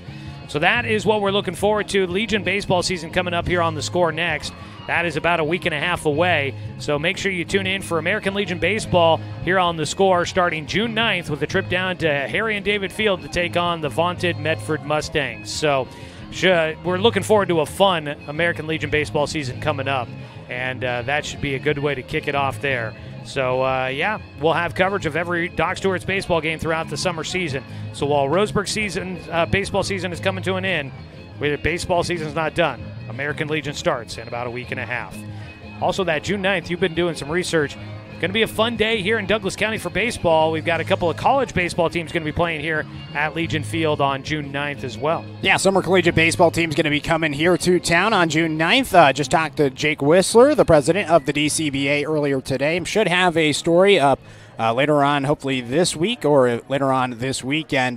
But nonetheless, there's going to be the Springfield Drifters from the West Coast League traveling down to face off against the Medford Rogues from the Pacific Empire League. They're going to be playing here at Champion Car Wash Field. It's going to be a fundraiser to raise money for the DCBA and to raise money for youth baseball here in Douglas County. Going to be a great event. Tickets are going to be $10 for adults. Kids 12 and under are going to be admitted for $5. Again, that money goes back to the community. That's what it is. It's a fundraiser fundraising event, and it's also a showcase of summer collegiate baseball, which is very similar to Legion baseball in nature.